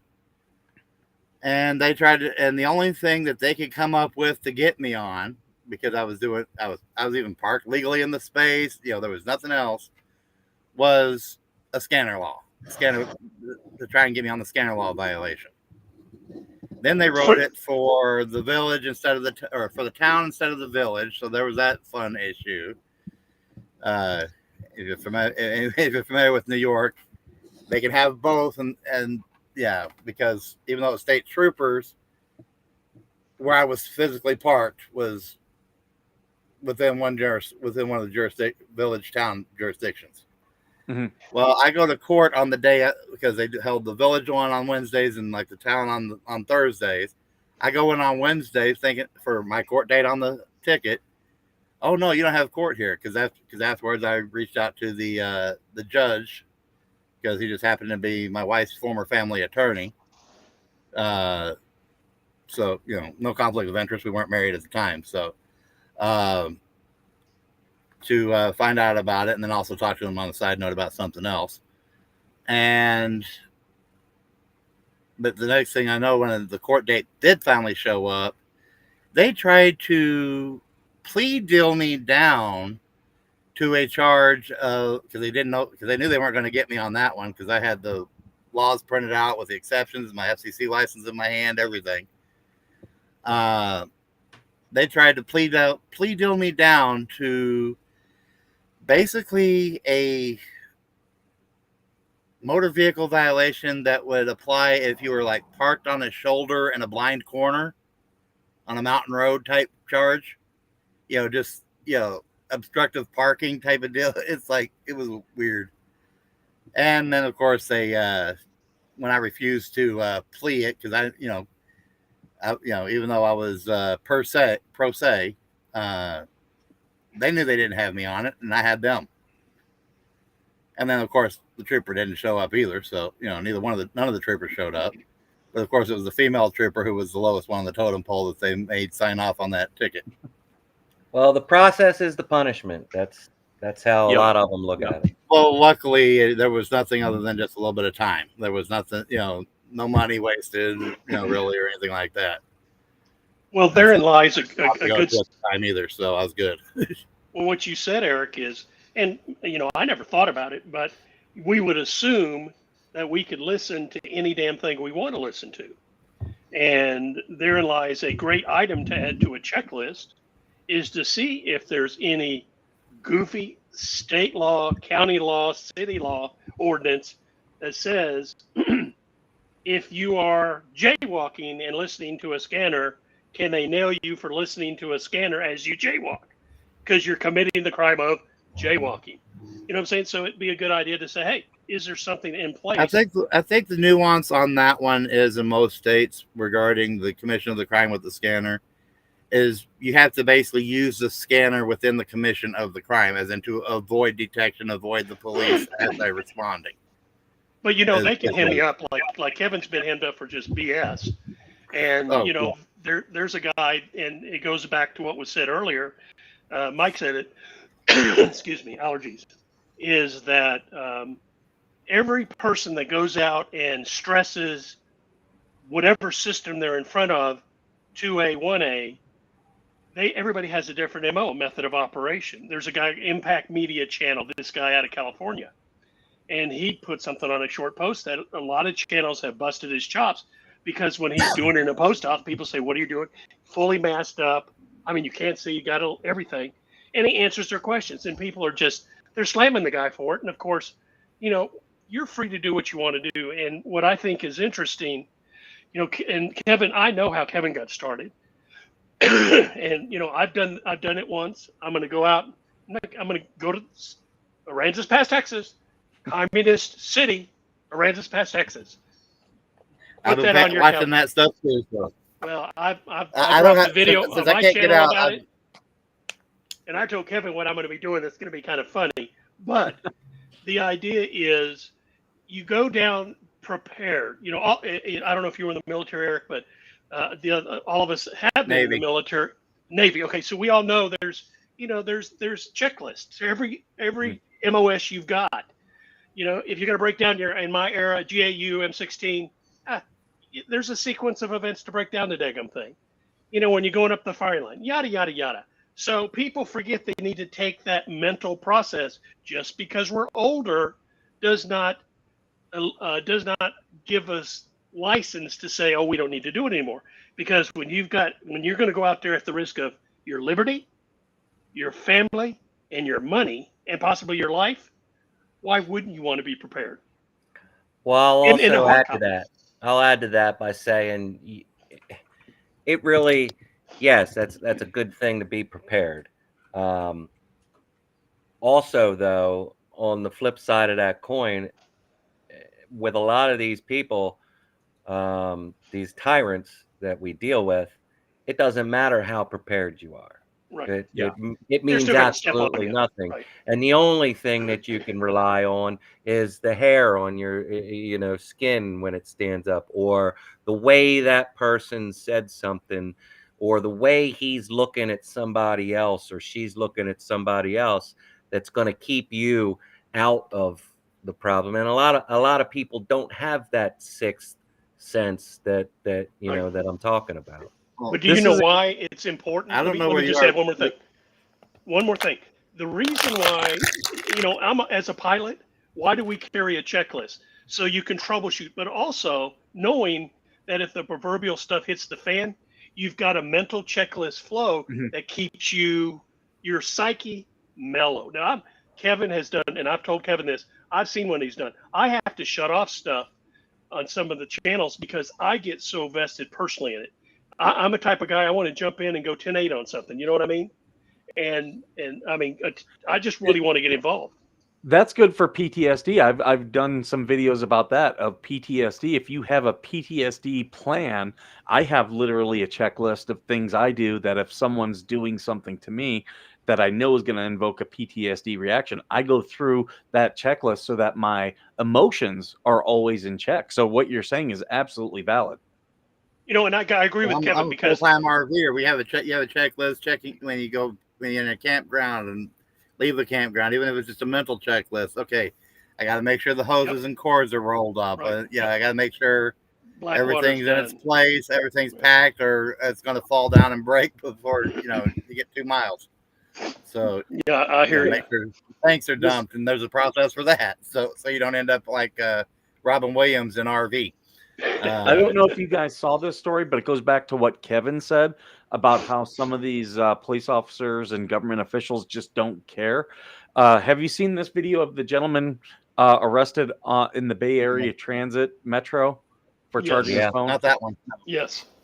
Yeah. So that's a good case right there, showing that there are those out there who they'll look for anything to charge you with. It doesn't matter. They just want you to comply with what they want. Yep. Well, But and I They don't didn't know, I don't know where you are. they didn't even read the faith-wise, writing flying auditor. on the electrical socket. I don't know where you are, faith-wise, flying auditor, but or anybody else that's into the 1A community. But even though my wife isn't big on filming her interactions, one of the things, because of the way we are with our ministry, they try to, some people think of the panhandling laws and whatnot. But there is a ministry track that is a ID card. It looks like an ID card that you're supposed to like leave on a park bench or something like that for somebody to find, and then they realize, they pick it up thinking it's an ID card or driver's license for somebody, and then it's ministers to them. My wife has been known to actually hand those to some of the rookie officers that harass her asking for an ID. well, and I told So- Kevin, You want an ID card? Well, here's an ID card, and There you go. it's a ministry. well, there's a graphic that Yeah, I because found. that's what we're doing is we're ministry. I've got a graphic that has a big hand pointing, and the hand says U.S. Constitution, and the little guy on the edge of the cleft says "You're feeling," and it says, you don't trump my rights. Your feelings don't trump my rights. And that's a card I'm gonna get printed and I'm gonna hand out because there's too many people. I'm from the era, because I'm probably older than all of y'all. Well, I am. Is that I'm pre-internet. I walked with the dinosaurs, Kevin, for sure. He knows. I'm pre-internet, pre-dial-up. Oh yeah. Yeah, I had to go out and turn the antenna for the stepfather and turn the knobs on the dial to Well, my email like address if you got 3 channels or 4. was a number at CompuServe.com back in the day, and I still have my first email address I used to have an AOL. back in the day. But the thing that Kevin has mentioned, and I've Kevin and I are friends, we're brothers, And the one thing that I get, that there's a lot of guys out there, and there's a gentleman in Galveston that's jailed. But Kevin and I've discussed this, and I think, and if Mike listens to this, and this is blind justice. Blind justice has been agreed more than any auditor that I know of. Mm-hmm. This guy, I've got a 4-page letter that his wife transcribed when he was thrown butt naked in a maximum security jail cell without his meds. And, he's just got a wonderful story. And again, those are the types of things in our communities that I'm glad some of these guys are starting to pick it up a little bit more. And I didn't know Lackluster was a veteran, but some of these, I didn't either. You just told me. I didn't even know he was. Yeah. So, Yep. Granted, these guys are big channels. Some of the guys got big channels and they've got a lot, but for Kevin, I've discussed this ad nauseum, is blind justice has been so mistreated, and he is one of the most laid back. He's a 40-year-old guy, and I've kind of busted his chops a little bit because he's been there, done that, got the T-shirt to prove it. I'm the type of guy. Now I'm a non-combat vet for all you guys, but I've been shot at a boatload of times in service because of where I was at and what I did. So That makes you a combat combat related. vet. I don't care what anybody says. That makes you a combat vet. I've You've been been shot at. You're a fucking combat vet. I don't give a fuck what anybody. Well, I just says. turned 48 a week ago, and yeah, I'm not exactly. Oh, you're a young dude. Combat, but not combat because I was in the Navy. I was on I was on the Alcatraz on wheels, an aircraft carrier. So one thing I'd like to see. I had to get up on that flight line and have to dodge. Have to worry about dodging FOD and foreign object debris and aircraft. Making sure you don't get caught up in the turboprops or propellers or anything else, or anything that might pop up and come flying. What were you saying, Skip? One thing I'd like to see, and Kevin, you and I have kind of talked about this. Same thing with a Veterans Affair. I would like to see an organization of First Amendment auditors come together, because we do have Second Amendment auditors, but they have the backing of the gun rights community, and the gun rights community does a great job of if a law is passed, they will send somebody to go and take the hit so that they can have standing to file lawsuits. Right. And that's one thing I'd like to see out of the First Amendment community is I think we really need to stand together to create a group for FOIA requests and open records requests, so that it's not Mike Arthur is asking for this. It's this group is asking for it. If we all band them up together and do like a membership, and then say, okay, this group. I tried to request. Say that again. I tried to request a FOIA in regards to my cases, my issues last year, and oh yeah, was they don't keep such records of approvals and denials. So as you guys know, I've been getting harassed aboard the base near where I live. I've literally been physically attacked over it.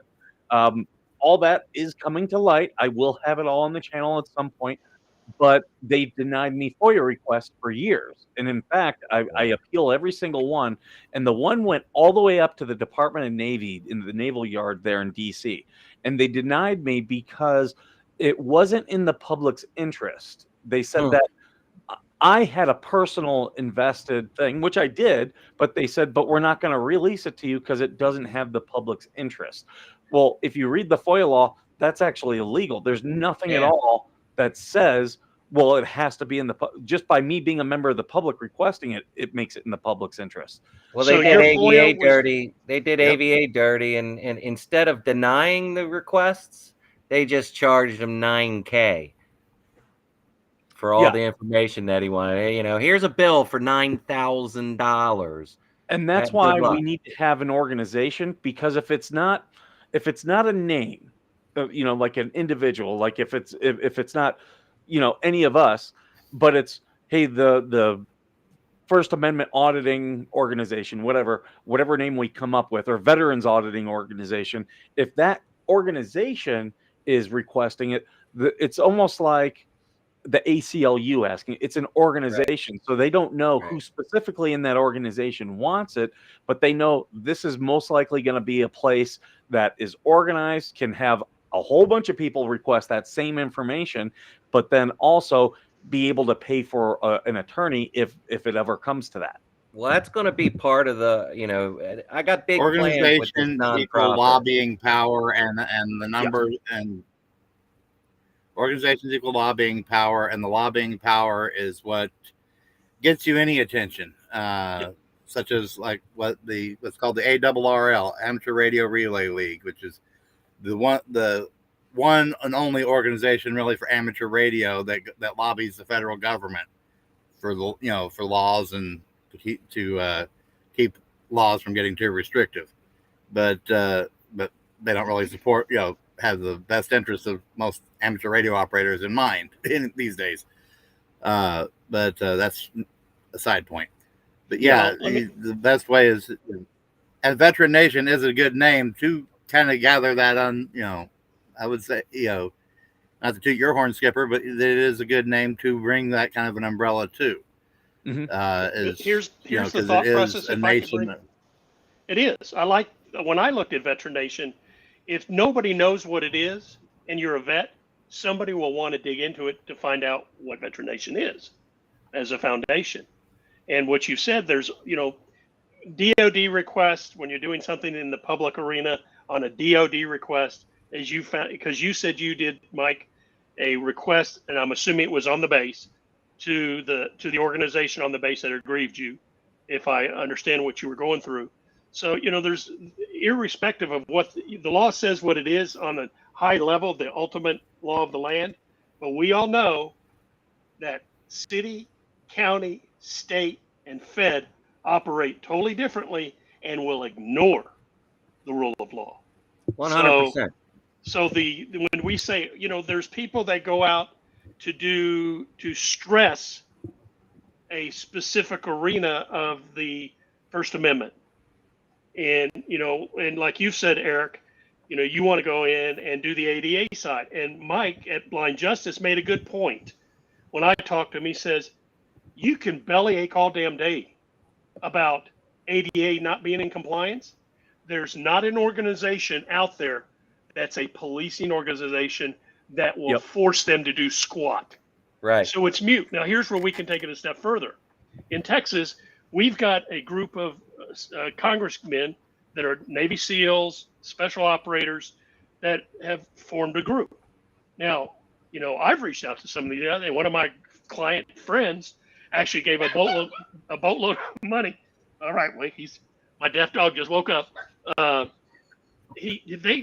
You got to reach out and look in your specific state and say, who handles the veteran affairs for my state?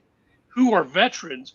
And reach out to them and really put them on. And that's who people should be targeting information at. Is, hey guys, Sean Ryan is a guy who has a podcast. He's a former SOS. He's a former CIA, former SEAL. I mean, he's got so many accolades. It's incredible. And he had one of the guys on from Texas. My mind went blank. The Benghazi guy, and my mind just went completely blank. But this was a new congressman. He's out of Texas, and he said the guy here in Texas, and my mind went blank. The guy with the eye patch. He's a Navy SEAL. Crenshaw. I don't. Eddie Gallagher slammed. Yeah, there's Crenshaw a lot of rife. There's a riff in that community. Well, and it's the young guys. But what Gallagher has said, and what Lovell said, this congressman, he says all these new guys on the Sean Ryan podcast, he said all the people coming in were gung ho, we're going to do it, until they started having their palms greased. And when they started getting the politics. That's the problem with politics. And just so you know, Flying Auditor, if Skipper didn't tell you, I'm here in Texas as well. Okay, very good. I didn't know. I'm here in Southeast Austin. Okay. Oh yeah, Republic of Austin. So the beauty is really concentrated on the veteran congressmen, senators, even at the local levels, and have all this stuff in writing, because you got to start somewhere. So, and go ahead. Right here, what I'm showing on this is every FOIA request right here that I've done, all denied. These are the appeals here, or I do have one, obviously DOD, and then here's all the IG complaints I've done. Here's the EEOC complaint I did in my appeal. So I can show, like with the harassment that I've experienced, I can show that I've been doing things the way I'm supposed to. I can show that I've documented things. And really what I told him at one point, I said, do you know why I do all these IG requests or all these IG hotline complaints? I said, it's not because I expect you to do anything. I expect you to start documenting it. And now that it's gotten to the point where I was physically attacked on camera, I will have that video and I'll be able to say, I've been doing this for years, trying to get someone in the DOD to take notice, and they just keep ignoring. That's always been my battle. IG complaints on the VA over the years. Exactly. And that's why I think we need to organize so that when, each of us have experienced something at some point, if we have a group or a couple of groups to help address this, then, like me and Kevin were talking earlier, you don't feel alone at that Right. point. You have someone who's got your back. And that's what I thought coming into this 1A community. I thought that was going to be a good. I still believe this, but I truly believed that if we could get the veteran community into, the 1A community and the auditing community, that we could come together, and it would be a much broader and louder voice for everybody, because we're all fighting the same shit. I mean, yeah, we're on the veteran side and they're on the civilian side, or whatever you want to call it. We're all fighting the same people and the same laws and the same bullshit that everybody's going through. I thought that would be, a good thing, but it just, I'm not seeing it. I'm not seeing, I just don't, I'm not seeing the community. I don't see a community. I just see factions is what I see. I see, if that makes sense. I just see factions. I don't see an actual community here. Well, some that are focused on YouTube monies or whatever, getting the monies off of, the clickbaits. And then you got those that are, especially with the veterans issues and the VA issues, and it's all on us as individuals. We get so intensely focused on our own personal issue and our own personal fight that we're trying to commandeer a hill on, that we don't realize that everyone's trying to commandeer that same hill from different angles. Yeah. Well, Mike made a good point. As a unit. Well, Mike made a good point. It's about brand identity. And I'm a marketer.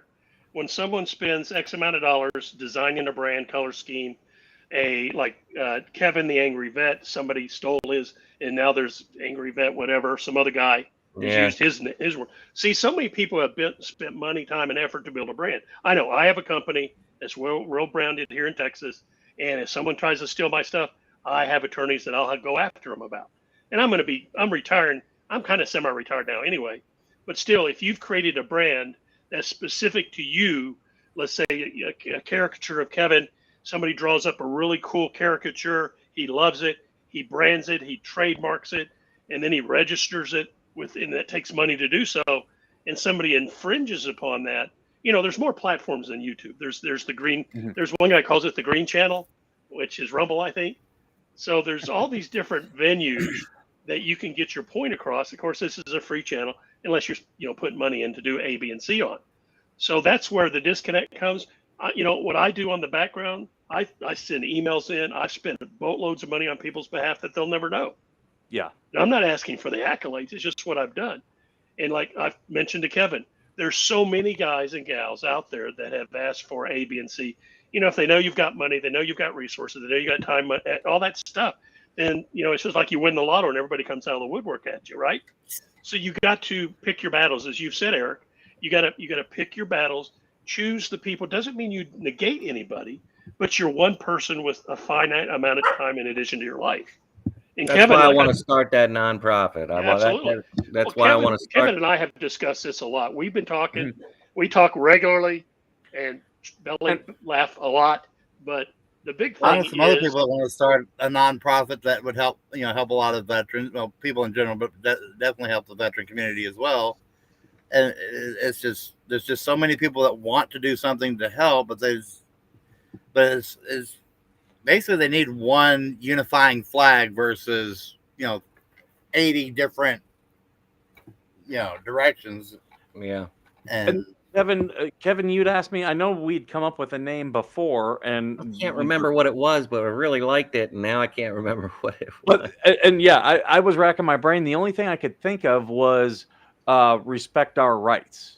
That was the only thing I came up for. I know we had said it was a P name, but that was what I came up with when I was rethinking about it. Now you're talking for a nonprofit, Mike. For a Yeah. nonprofit, where we're kind of doing this thing because all the So here's- veterans. Go ahead. What I recommend, I've formulated and I've owned a whole boatload of LLCs. I mean, more than you can shake a stick at. So you got to figure out where you're going to incorporate. And Kevin and I've talked about this. You got to figure out where you're incorporating, number one, and a couple of places that make it kind of nice.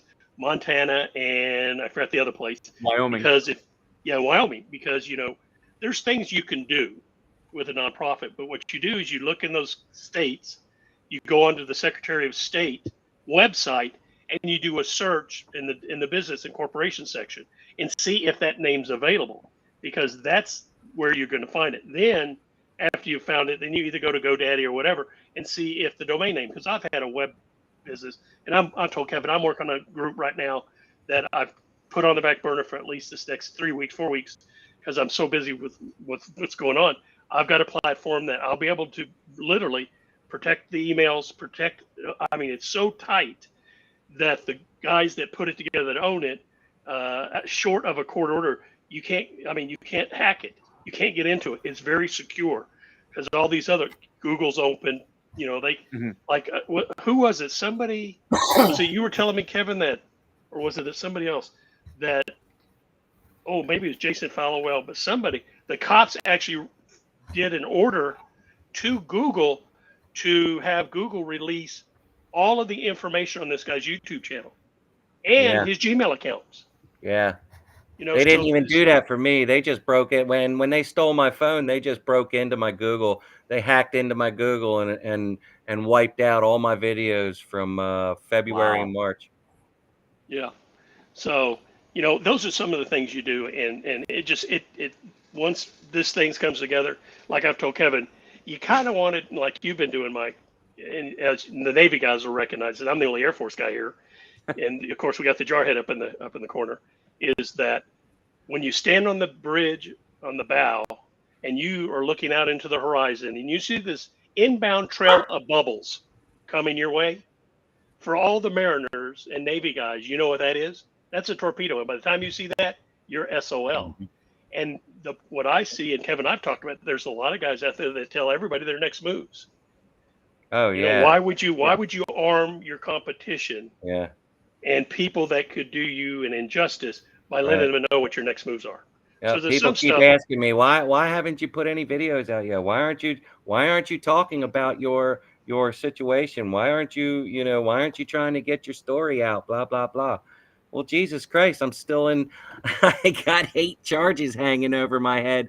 I'm not going to risk that. I'm not going to risk that. So. And that's now that's where, like, manipulating the media, that's where like I have had some success, and so like getting your story out there, Kevin, I've tried to promote you.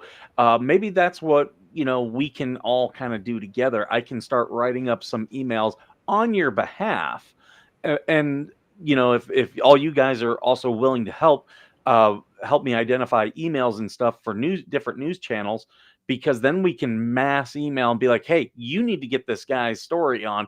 And then it's not you asking for it, it's other people. And if we can create an organization, that's even more powerful. Be like, hey, we're this organization, but this guy's got a problem and we're trying to help him.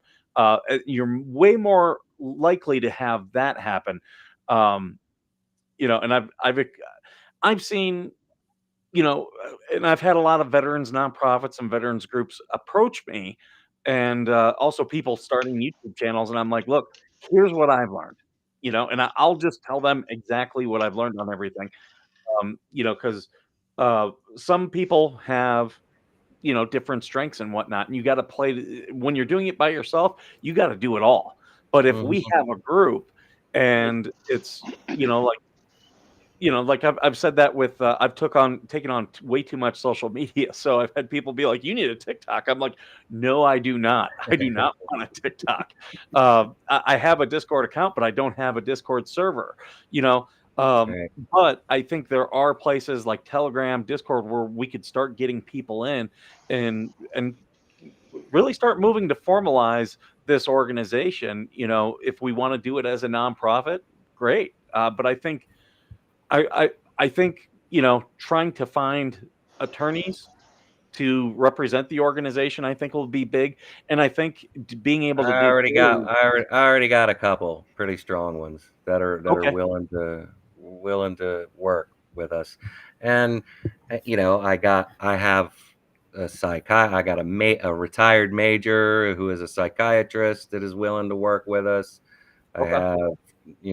have a couple nurses, I have social worker, I have the people kind of in place that want to be a part of this. And I think it would be beneficial to get it going. I got my LLC now. I started an LLC here in Maryland. I registered it, got that taken care of. But I need to form the nonprofit. If it's a money thing, I have my nonprofit that we can raise money for that. Well, let me just say something, and I've told Kevin this. I have a friend that I've known. He's really well known here in the state of Texas, and I can call him anytime. And if there's something that we formalize and it's something that's going to end up happening, I could reach to him as being on the board, but also being a funding mechanism because he's really well known. And I mean, I'm not going to give you much about it because this guy is who's who of who's who, and he's a friend. I mean, he was one of those black ops guys from way back in the day.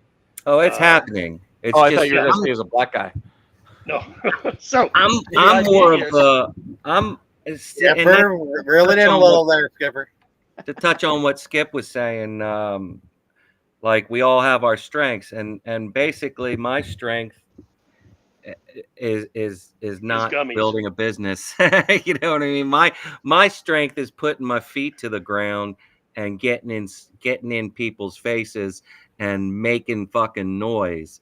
That's my strength. You know what I mean? Like taking different little avenues. Well, this is what we need to do. This is the person that we need to talk to. This is how we got to do it. The grind. The grind is where I'm good at.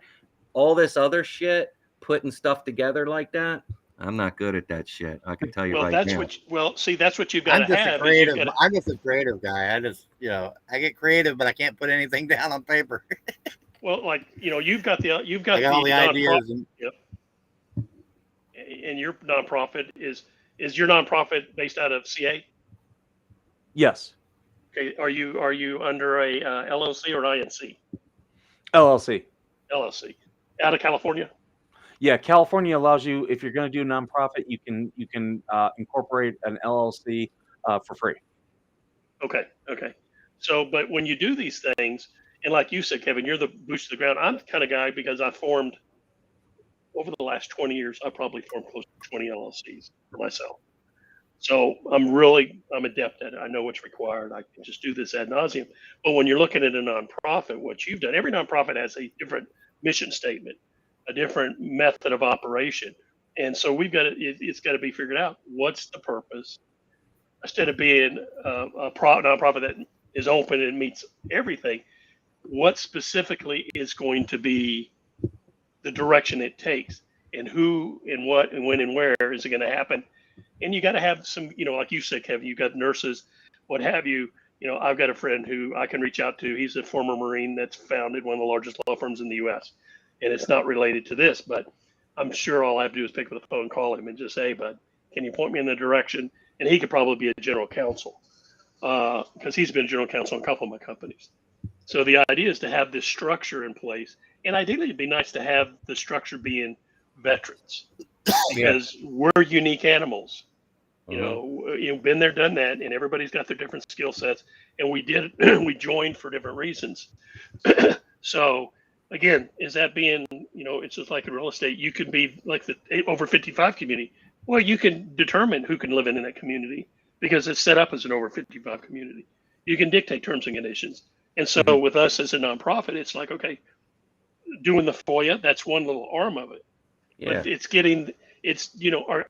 Mike, since you've done so much, how good is your Chat GPT? I've used it quite a bit. Okay. I'm not an expert, but I do know some people who really use it. Well, the reason why I ask that is, with this AI I'm right now, losing it's done so much. And I've followed a couple of guys, and I've used it quite a bit over the last months and months. It's really a good deal. If I'm on the people paid who are not subscription. using AI need to start using AI, I've used AI to help me for this channel. Like I've said to it, what are some good videos that would get me X amount of views on YouTube? And it spit out stuff. And I started looking at it and I was like, oh, it absolutely is correct. And it's also helped me come up with other topics and stuff. So AI is, for anyone watching, if you haven't used it, you need to start using it because it will improve your life. But you've got to watch it because AI is still Yes. in the beta, and AI has made some major faux pas, and it's been shown. You can ask them, and I won't say it on the channel, but you can ask them specific things, and it won't answer you. Politically, religiously, anything. I mean, there's some it's based on who's doing the database engineering on the back end. So, but it does help you with the common tasks. And there's cheat sheets. I've got a cheat sheet that you can write a paragraph, 500, 800 words to tell it what to do, and it'll come back and give it to you. AI, I've used some for my banner, thing. This little icon was done by AI. Now, I've used it and I've said the Angry Vet as the mark name underneath it. Under some of the AI image producers, it won't spell it out. It won't spell it correctly. I mean, it's so bizarre. It's bizarre. I mean, I've got That is hundreds. bizarre. Yeah. So AI hates me too. No, it's anything. I mean, I tried to say, U.S. Constitution in front of the Lincoln Memorial. I mean, I've gotten some graphics of some stuff that is related to our community, and it spells stuff wrong. And when you see the veterans, put an old gray-haired veteran in there, and they'll come up with some weird chevrons and some stuff you can't read. Really bizarre later. I was thinking, I'll tell you, like the multiple gummies that we've had, Kevin. That's one of the heavy days. So I'll tell you one thing I've been using AI for. I've been taking all my old PTSD journals that I wrote about just different things that happened to me in stories, and I've been putting them into AI to purge out some of the information that I don't want, in there, and had it, rearrange everything and make it a little bit clearer. And really what I'm thinking I'm going to use these for are chapters for a book that I'll eventually put out and publish that Veteran Nation Foundation will get the proceeds for when I sell the book. Gotcha. Well, there's a lot. And again, when you're talking nonprofits, it's, it's not just forming it and go, flying by the seat of your pants, being real specific, because the IRS now, that's a bad three letters, Mm-hmm. as we all know, especially you being in California, which is crazy. But in any event, hey guys, I've enjoyed it. I know I've been on here too long with you guys, and I know you probably got some other folks you want to bring on, Mike. But I'm ready. I was doing my morning coffee, and Kevin was like, he called me, and I was like, "Hey, you want to come on?" And he's like, "Yeah." And that's how this all. Here's what you can do, Mike, because when I talked to Kevin, that's when he probably hopped on after I talked to him, right, Kevin? Yeah. Hey, do AI for us, Mike, and do AI search for every single radio station and television station in California and their directors. If you need to use AI to develop a list, then offline, then you can reach out to Kevin and, tell you what the purpose of that list is that can help a fellow vet. And we'll just, keep offline until, this is all sorted out. But I mentioned to Kevin what I thought would be a good idea, and AI would be a perfect thing to do to see how accurate it is for California. Sure. So, Hey, Eric, good to see you, buddy. I'm out here in West Texas. So, in fact, you're already in it. My wife and I, our puppy's 13 years old. He's a min pin. He's deaf. And now that I can't fly anymore because of the Meniere's, I'm going to have to sell my plane. And so I'm starting to look at motor coaches and then 60 and 70 Don't foot settle the boats. plane. Tow the plane behind, especially if you got something you can remove the wing on. Well, Even if no, it's just detached with the main fixed wing and put it there. no, it's not. There It's, are RVers that do that. Yeah, There are but RVers that. this plane is too expensive to do that with, and I can't fly anymore because I pulled myself off because of Meniere's. I've got a Meniere's disease, and so I've got a pretty pricey airplane sitting in my hangar now. So I'm going to be selling it. I wanted to probably get in my. the I next wanted to 6 get. months. So, That's your retirement right there, isn't it? oh hell no! Oh no! I've got. We've done well. We've done okay. We covered our bases. I've everything, and I got a friend. I won't tell you who he is, but he's owned 40 airplanes, 50 airplanes over the last 30 years. And I'm talking about from, single engine Cessnas to World War II airplanes. And I mean, he's just a great guy, and he could jump in and fly. I mean, I got a video on one of my sites where Well, he's that's why I flying. wanted to get my pilot's license He's at one made point money as off well. of every airplane. With the market the way it is, I bought all my airplanes right, so I'm gonna make a ton on my plane anyway. But irrespective, the AI information that you can generate, and then get back to Kevin because the veterans in your state.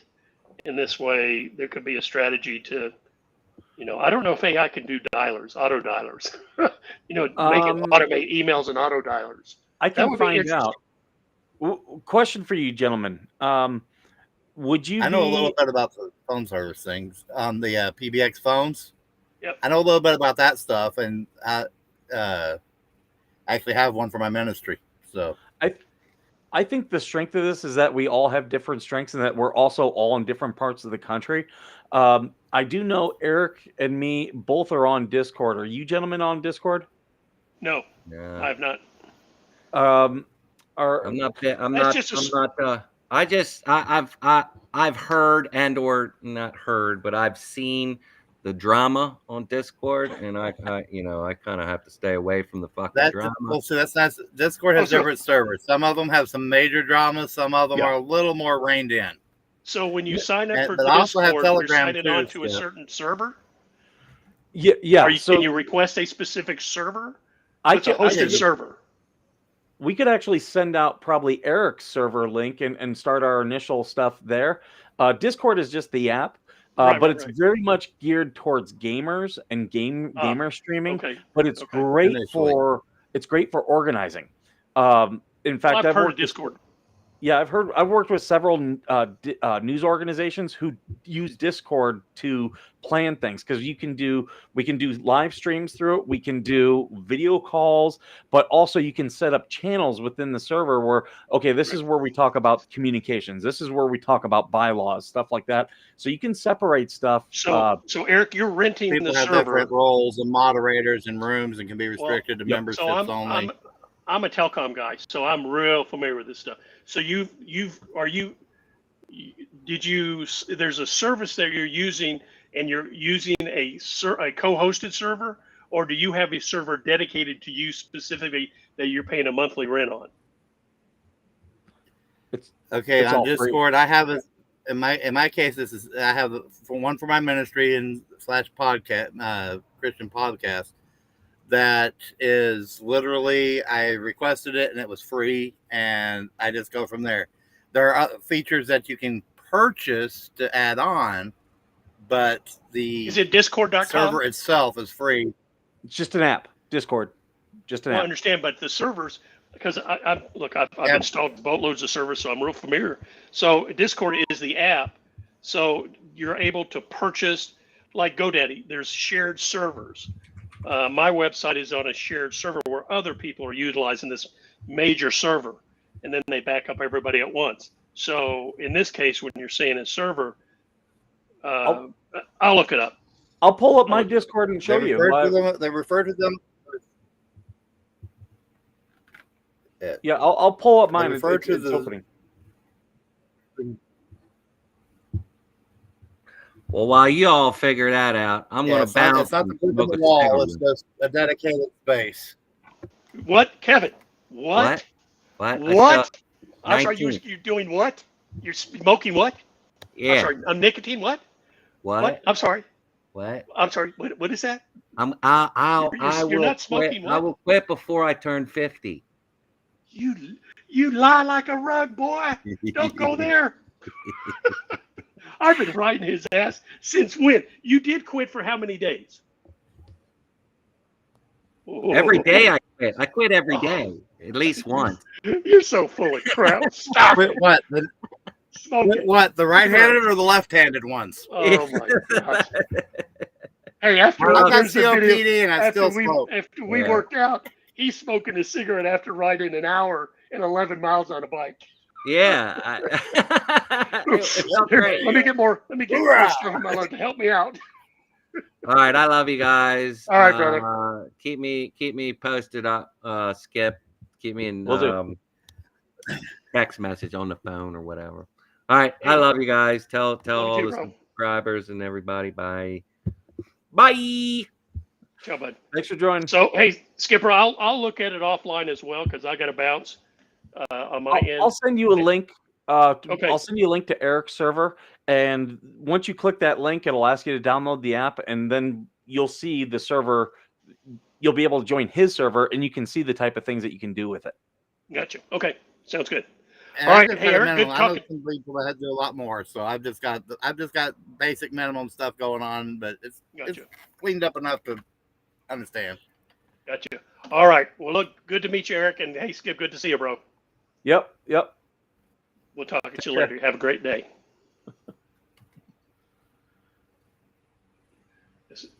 You still there, Eric? I'm still here. Okay. So Oh, is the let me- flying outer. Oh. There we go. There we go.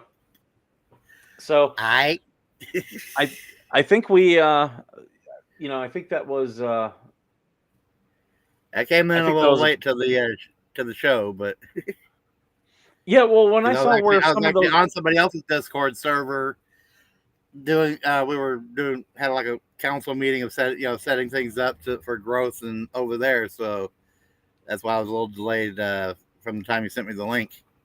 you to don't bow out mind of me that. sending these guys the link to your server, do you? No, Okay. not at all. I'm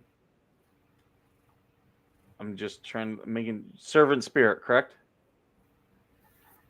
Yeah, Servant Spirit Minute. Let's see. Okay.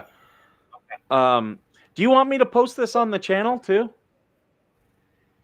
Yeah, are you already in my server? I'm in your server, yeah.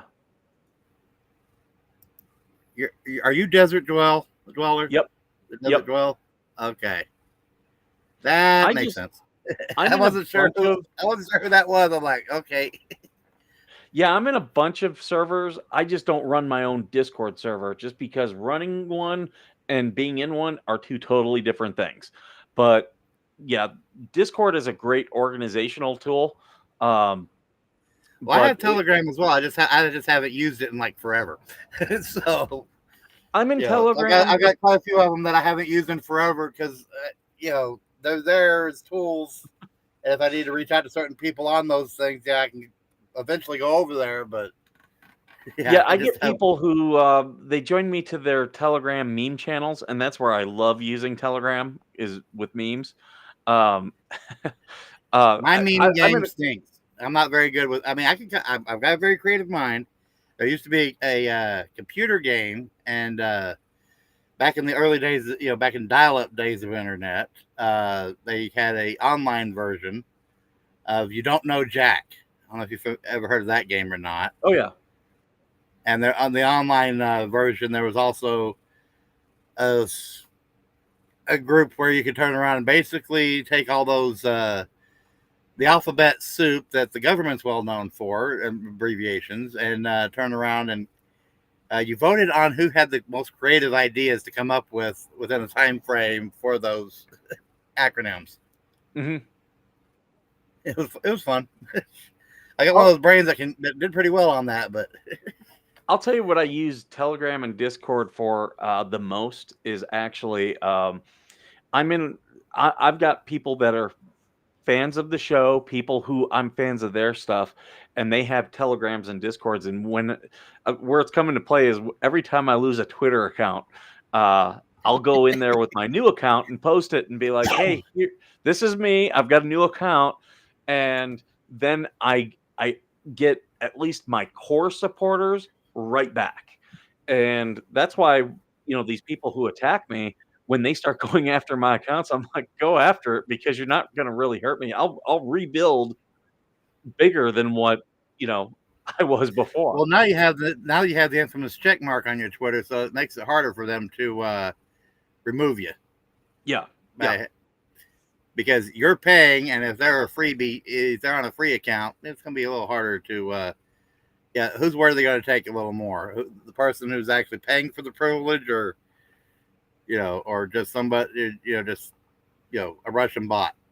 Yeah, basically is the way. And Discord. I've been in some Discord servers that have gotten shut down, but again, it's kind of like that redundancy because like some of them have been meme channels, but we also have the meme telegrams, and a bunch of us are in the same ones, so that when one gets shut down, it's very easy for us to go to a different platform and be like, hey, we're all meeting over here on this one now, and then we pick right up where we left off. So that's where I've used Discord and Telegram in the past with a lot of success. But I can tell you, without a doubt, Discord is great for organization for things like this. So if you don't mind us using yours, I think this will be a good way for us to. Well, now that I know who's you, and that it's you there, I'll give you some extra privileges to maybe create another subgroup that is more aligned towards all this. So. Yeah, and we'll just use yours as the initial. Here I'll show everyone. So there's your Discord group, but let me pull up. Yeah, the invite link is the fun part. Yeah. So there's me, Desert Dwell 007. But I think the ad is Desert Dwell 90210 because it always wants numbers. I'm like, okay, what's a number I won't forget? I do not live in. Well, that's the nice thing about my amateur radio call sign is it has a number in it. Yep. So, and it's a unique identifier to me. So, and that's this is. Do you want me to try to get more people into your Discord? Yeah, I have no problem with that. As long as what I'll do. People, when I understand the core part of it is a Christian ministry. I know there are many veterans who they don't quite care for that side of the things, so I understand and respect that. What I'll do is I'll share the link on the YouTube channel and also in the True Social, if you don't mind. I know you shared it on Twitter there, on Twitter or Facebook. That's about the time that you joined, so that's where I was like, okay, who came from that link? And it happened to be you, so. This is not just for you, but for anybody, for people who if you're doing something, just send it to me and I'll push it out. Just be like, hey, here's what I want you to push out. Like I get people sometimes who are like, do you mind retweeting this? I don't hesitate. Yep, I'll retweet it.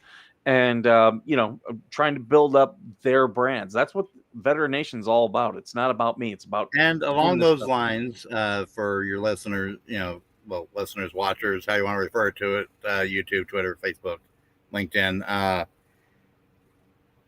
My Discord is a Christian ministry. Mm-hmm. Okay. And so is my primary podcast is more along the lines of the Christian ministry and not always so much veteran related. So to come to my Discord, if you're welcome, everyone's welcome on my Discord, veteran or not. Now, if I know someone is a veteran, I think I'm going to create a special veterans corner on there, knowing that more specifically now, that will be a little more privatized for those that are veterans and or specifically after the veterans issue, Don't have to be a vet in it, but I'll create it to where you just reach out to me on that. But yeah, and I apologize that the first of the days that automatically kicks out from the system. Unfortunately, I can't get them in the biblical version I prefer. So it is what it is on that one. You know, and it's still fledgling. I've had that server for years and literally did nothing with it. So, and then more recently, through somebody else's stuff, and then one of their mods that they had, who I befriended, and neither me nor that mod are associated with that initial person anymore. I'll just leave it at that. Yeah, I'm over on his server. He's there on mine, and yeah, and he helped me. He didn't set the things up for me, but he told me where to find the information, so I could start to learn to do some of it myself. I do know some people who are really good with some of the automation for Discord. For instance, I'm in a couple stock Discords, and they set up bots that, like, if we're watching a certain stock or you know, cryptocurrency. Oh, yeah. I basically already have that one of those bots available already on there. It's just a matter of to access more of the features requires paying, which when you have literally zero budget, you can't pay for the extra toys, extra bells and whistles. You know, if it's free, I'm trying to use it. If it costs money, no, I'm the same way. Not, you know, I'll do everything free in the cheap way. I know that some people when are it comes to your little Stream Deck there. Oh, dude. And I've told a couple people, like, buying a Stream Deck, don't buy a Stream Deck. Literally just go to what's the company?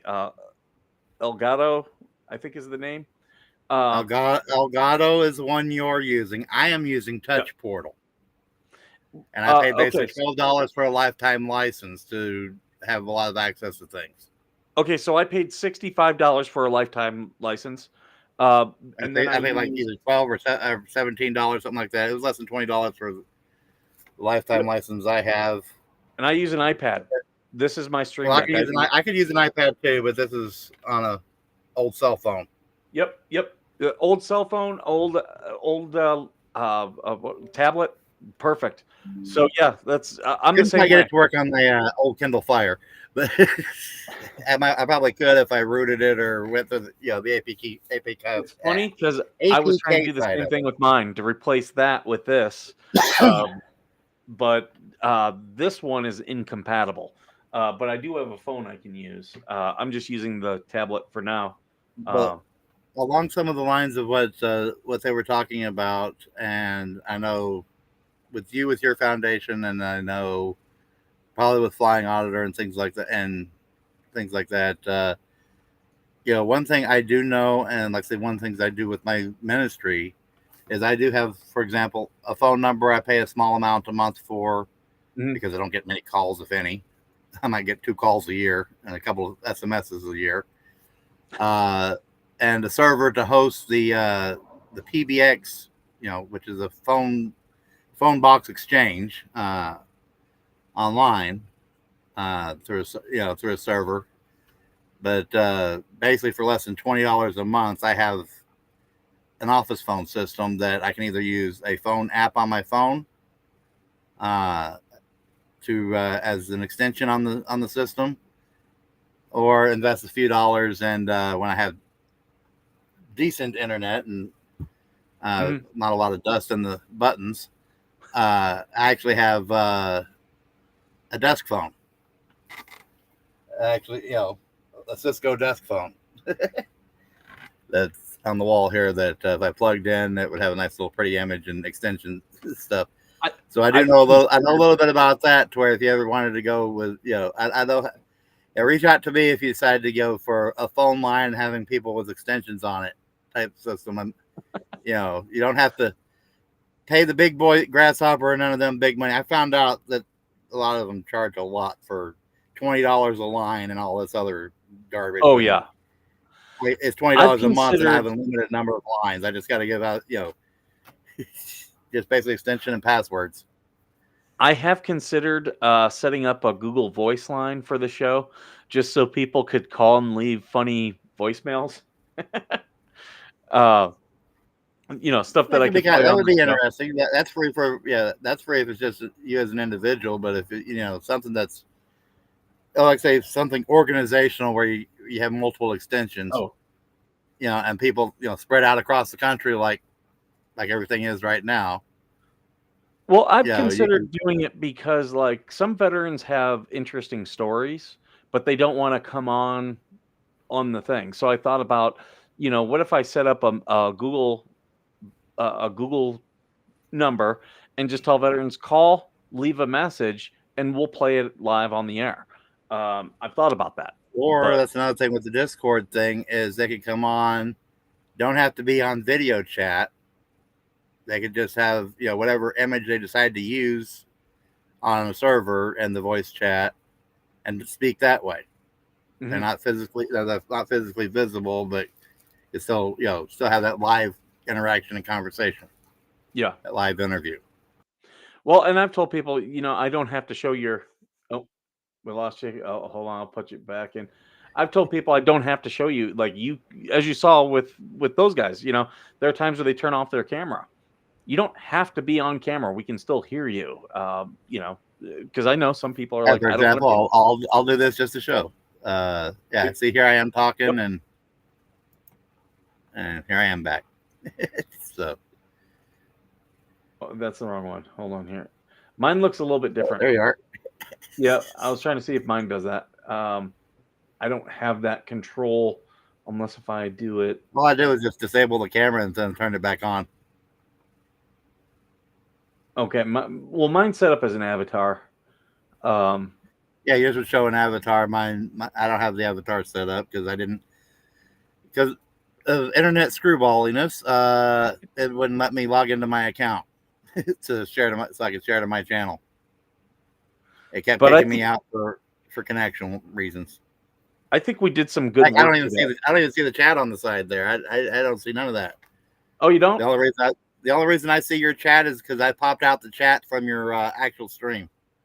Just so you know, this is set up right now that if you wanted to share this stream to your channel, you could do that. And then we have That's it what on. I'm saying. My bandwidth or whatever just did not want to allow me to do it. Okay. It it kept disconnecting me from Restream. Okay. But I think we did some good work today. I think we You always try StreamYard. StreamYard has a slightly cheaper plan. Multiple seats, but two. Oh, you have I just multiple participants, but only like 2 seats. already had a Restream account and they offered a deal, so that's why I ended up buying the premium plan on you got a Restream. deal. Okay. Yeah. Yeah, because I saw what that monthly rate is. It's like, whoa. Yeah, they Yes, do about Christmas every year. They do a discount, so I purchased it that way. But I'm gonna go ahead and start wrapping things up here because I gotta actually do stuff today. I gotta clean my house. Sunday fun day, huh? Oh yeah, it's the day to clean up your space, not just your physical space, but also your mental space, and show that respect to the Lord. Yeah, because I saw your stream. What was it yesterday? And it said if anybody wanted to come on with you, that they have the link, have the access to do so. Mhm. I was like, darn it, I wouldn't mind doing that, but I had nothing, I had other stuff going on, didn't have, and then I noticed on your coffee this morning, you had that little at my handle there on YouTube, so I was like, okay, cool. so when you dropped the link to me to join you today, I definitely had to jump in. So. And if you ever if you're like, hey, I got a half hour, let's do a stream, just text me. You got my stuff. Because I can I'm always like doing stuff, but rarely is it something that I can't like stop. Because unless when you're working. What's that? Unless you're working, like Oh, back even on, when I'm what was that, Monday? Even when I'm working, I'm normally not working, unless if I'm in meetings. That's when I get busy. Well, And so- Mondays are my busy day. Well, I wanted to talk to you, over the phone and regarding what we were discussing, and you were unavailable, and then I didn't, and because of the time difference, I don't know what time you get off work and what it's none of my business to know when you work and all that fun stuff, because if I knew, then too many other people know, and yeah. But anyways, I never heard back from you until really today. So I get sidetracked and I forget. I do try to, if someone texts me, I do try to text back as soon as I can, because I hate forgetting about texts. And then I'll also be like someone will text me and I won't respond right away, and I'll text them and be like, "Sorry, I didn't respond." They're like, "Don't you remember you called me?" And I'm like, "Oh yeah, sorry." So I do try to not put people off, but yeah, stuff happens sometimes. It's Didn't life. put me off. I just said you got so many fires going that sometimes it can be difficult to keep tabs of what's on what burner. And how I'm far one of along those they are. people, I'll keep taking stuff on until I can't do it anymore. So I try to, I try to remind myself, I'll set boundaries, be like, I can do this for you. When someone asks me, I'll be like, I can do this. And sometimes they want me to do everything. I'm like, I can't do that. I just got too much, but I will do this. I always want to help. We always, a lot of us always want to help. I mean, that's the whole reason we served in the first place. We want to do Sure. more, do more for our fellow man. But it's just a matter of, how things turned out afterwards. That's been the difficulties these days. Well, I do want to remind everyone before I wrap up that down below in the description we have the link to the petition to remove Grudge Judge Judge DeThomasis out of Florida. So please sign that and share that.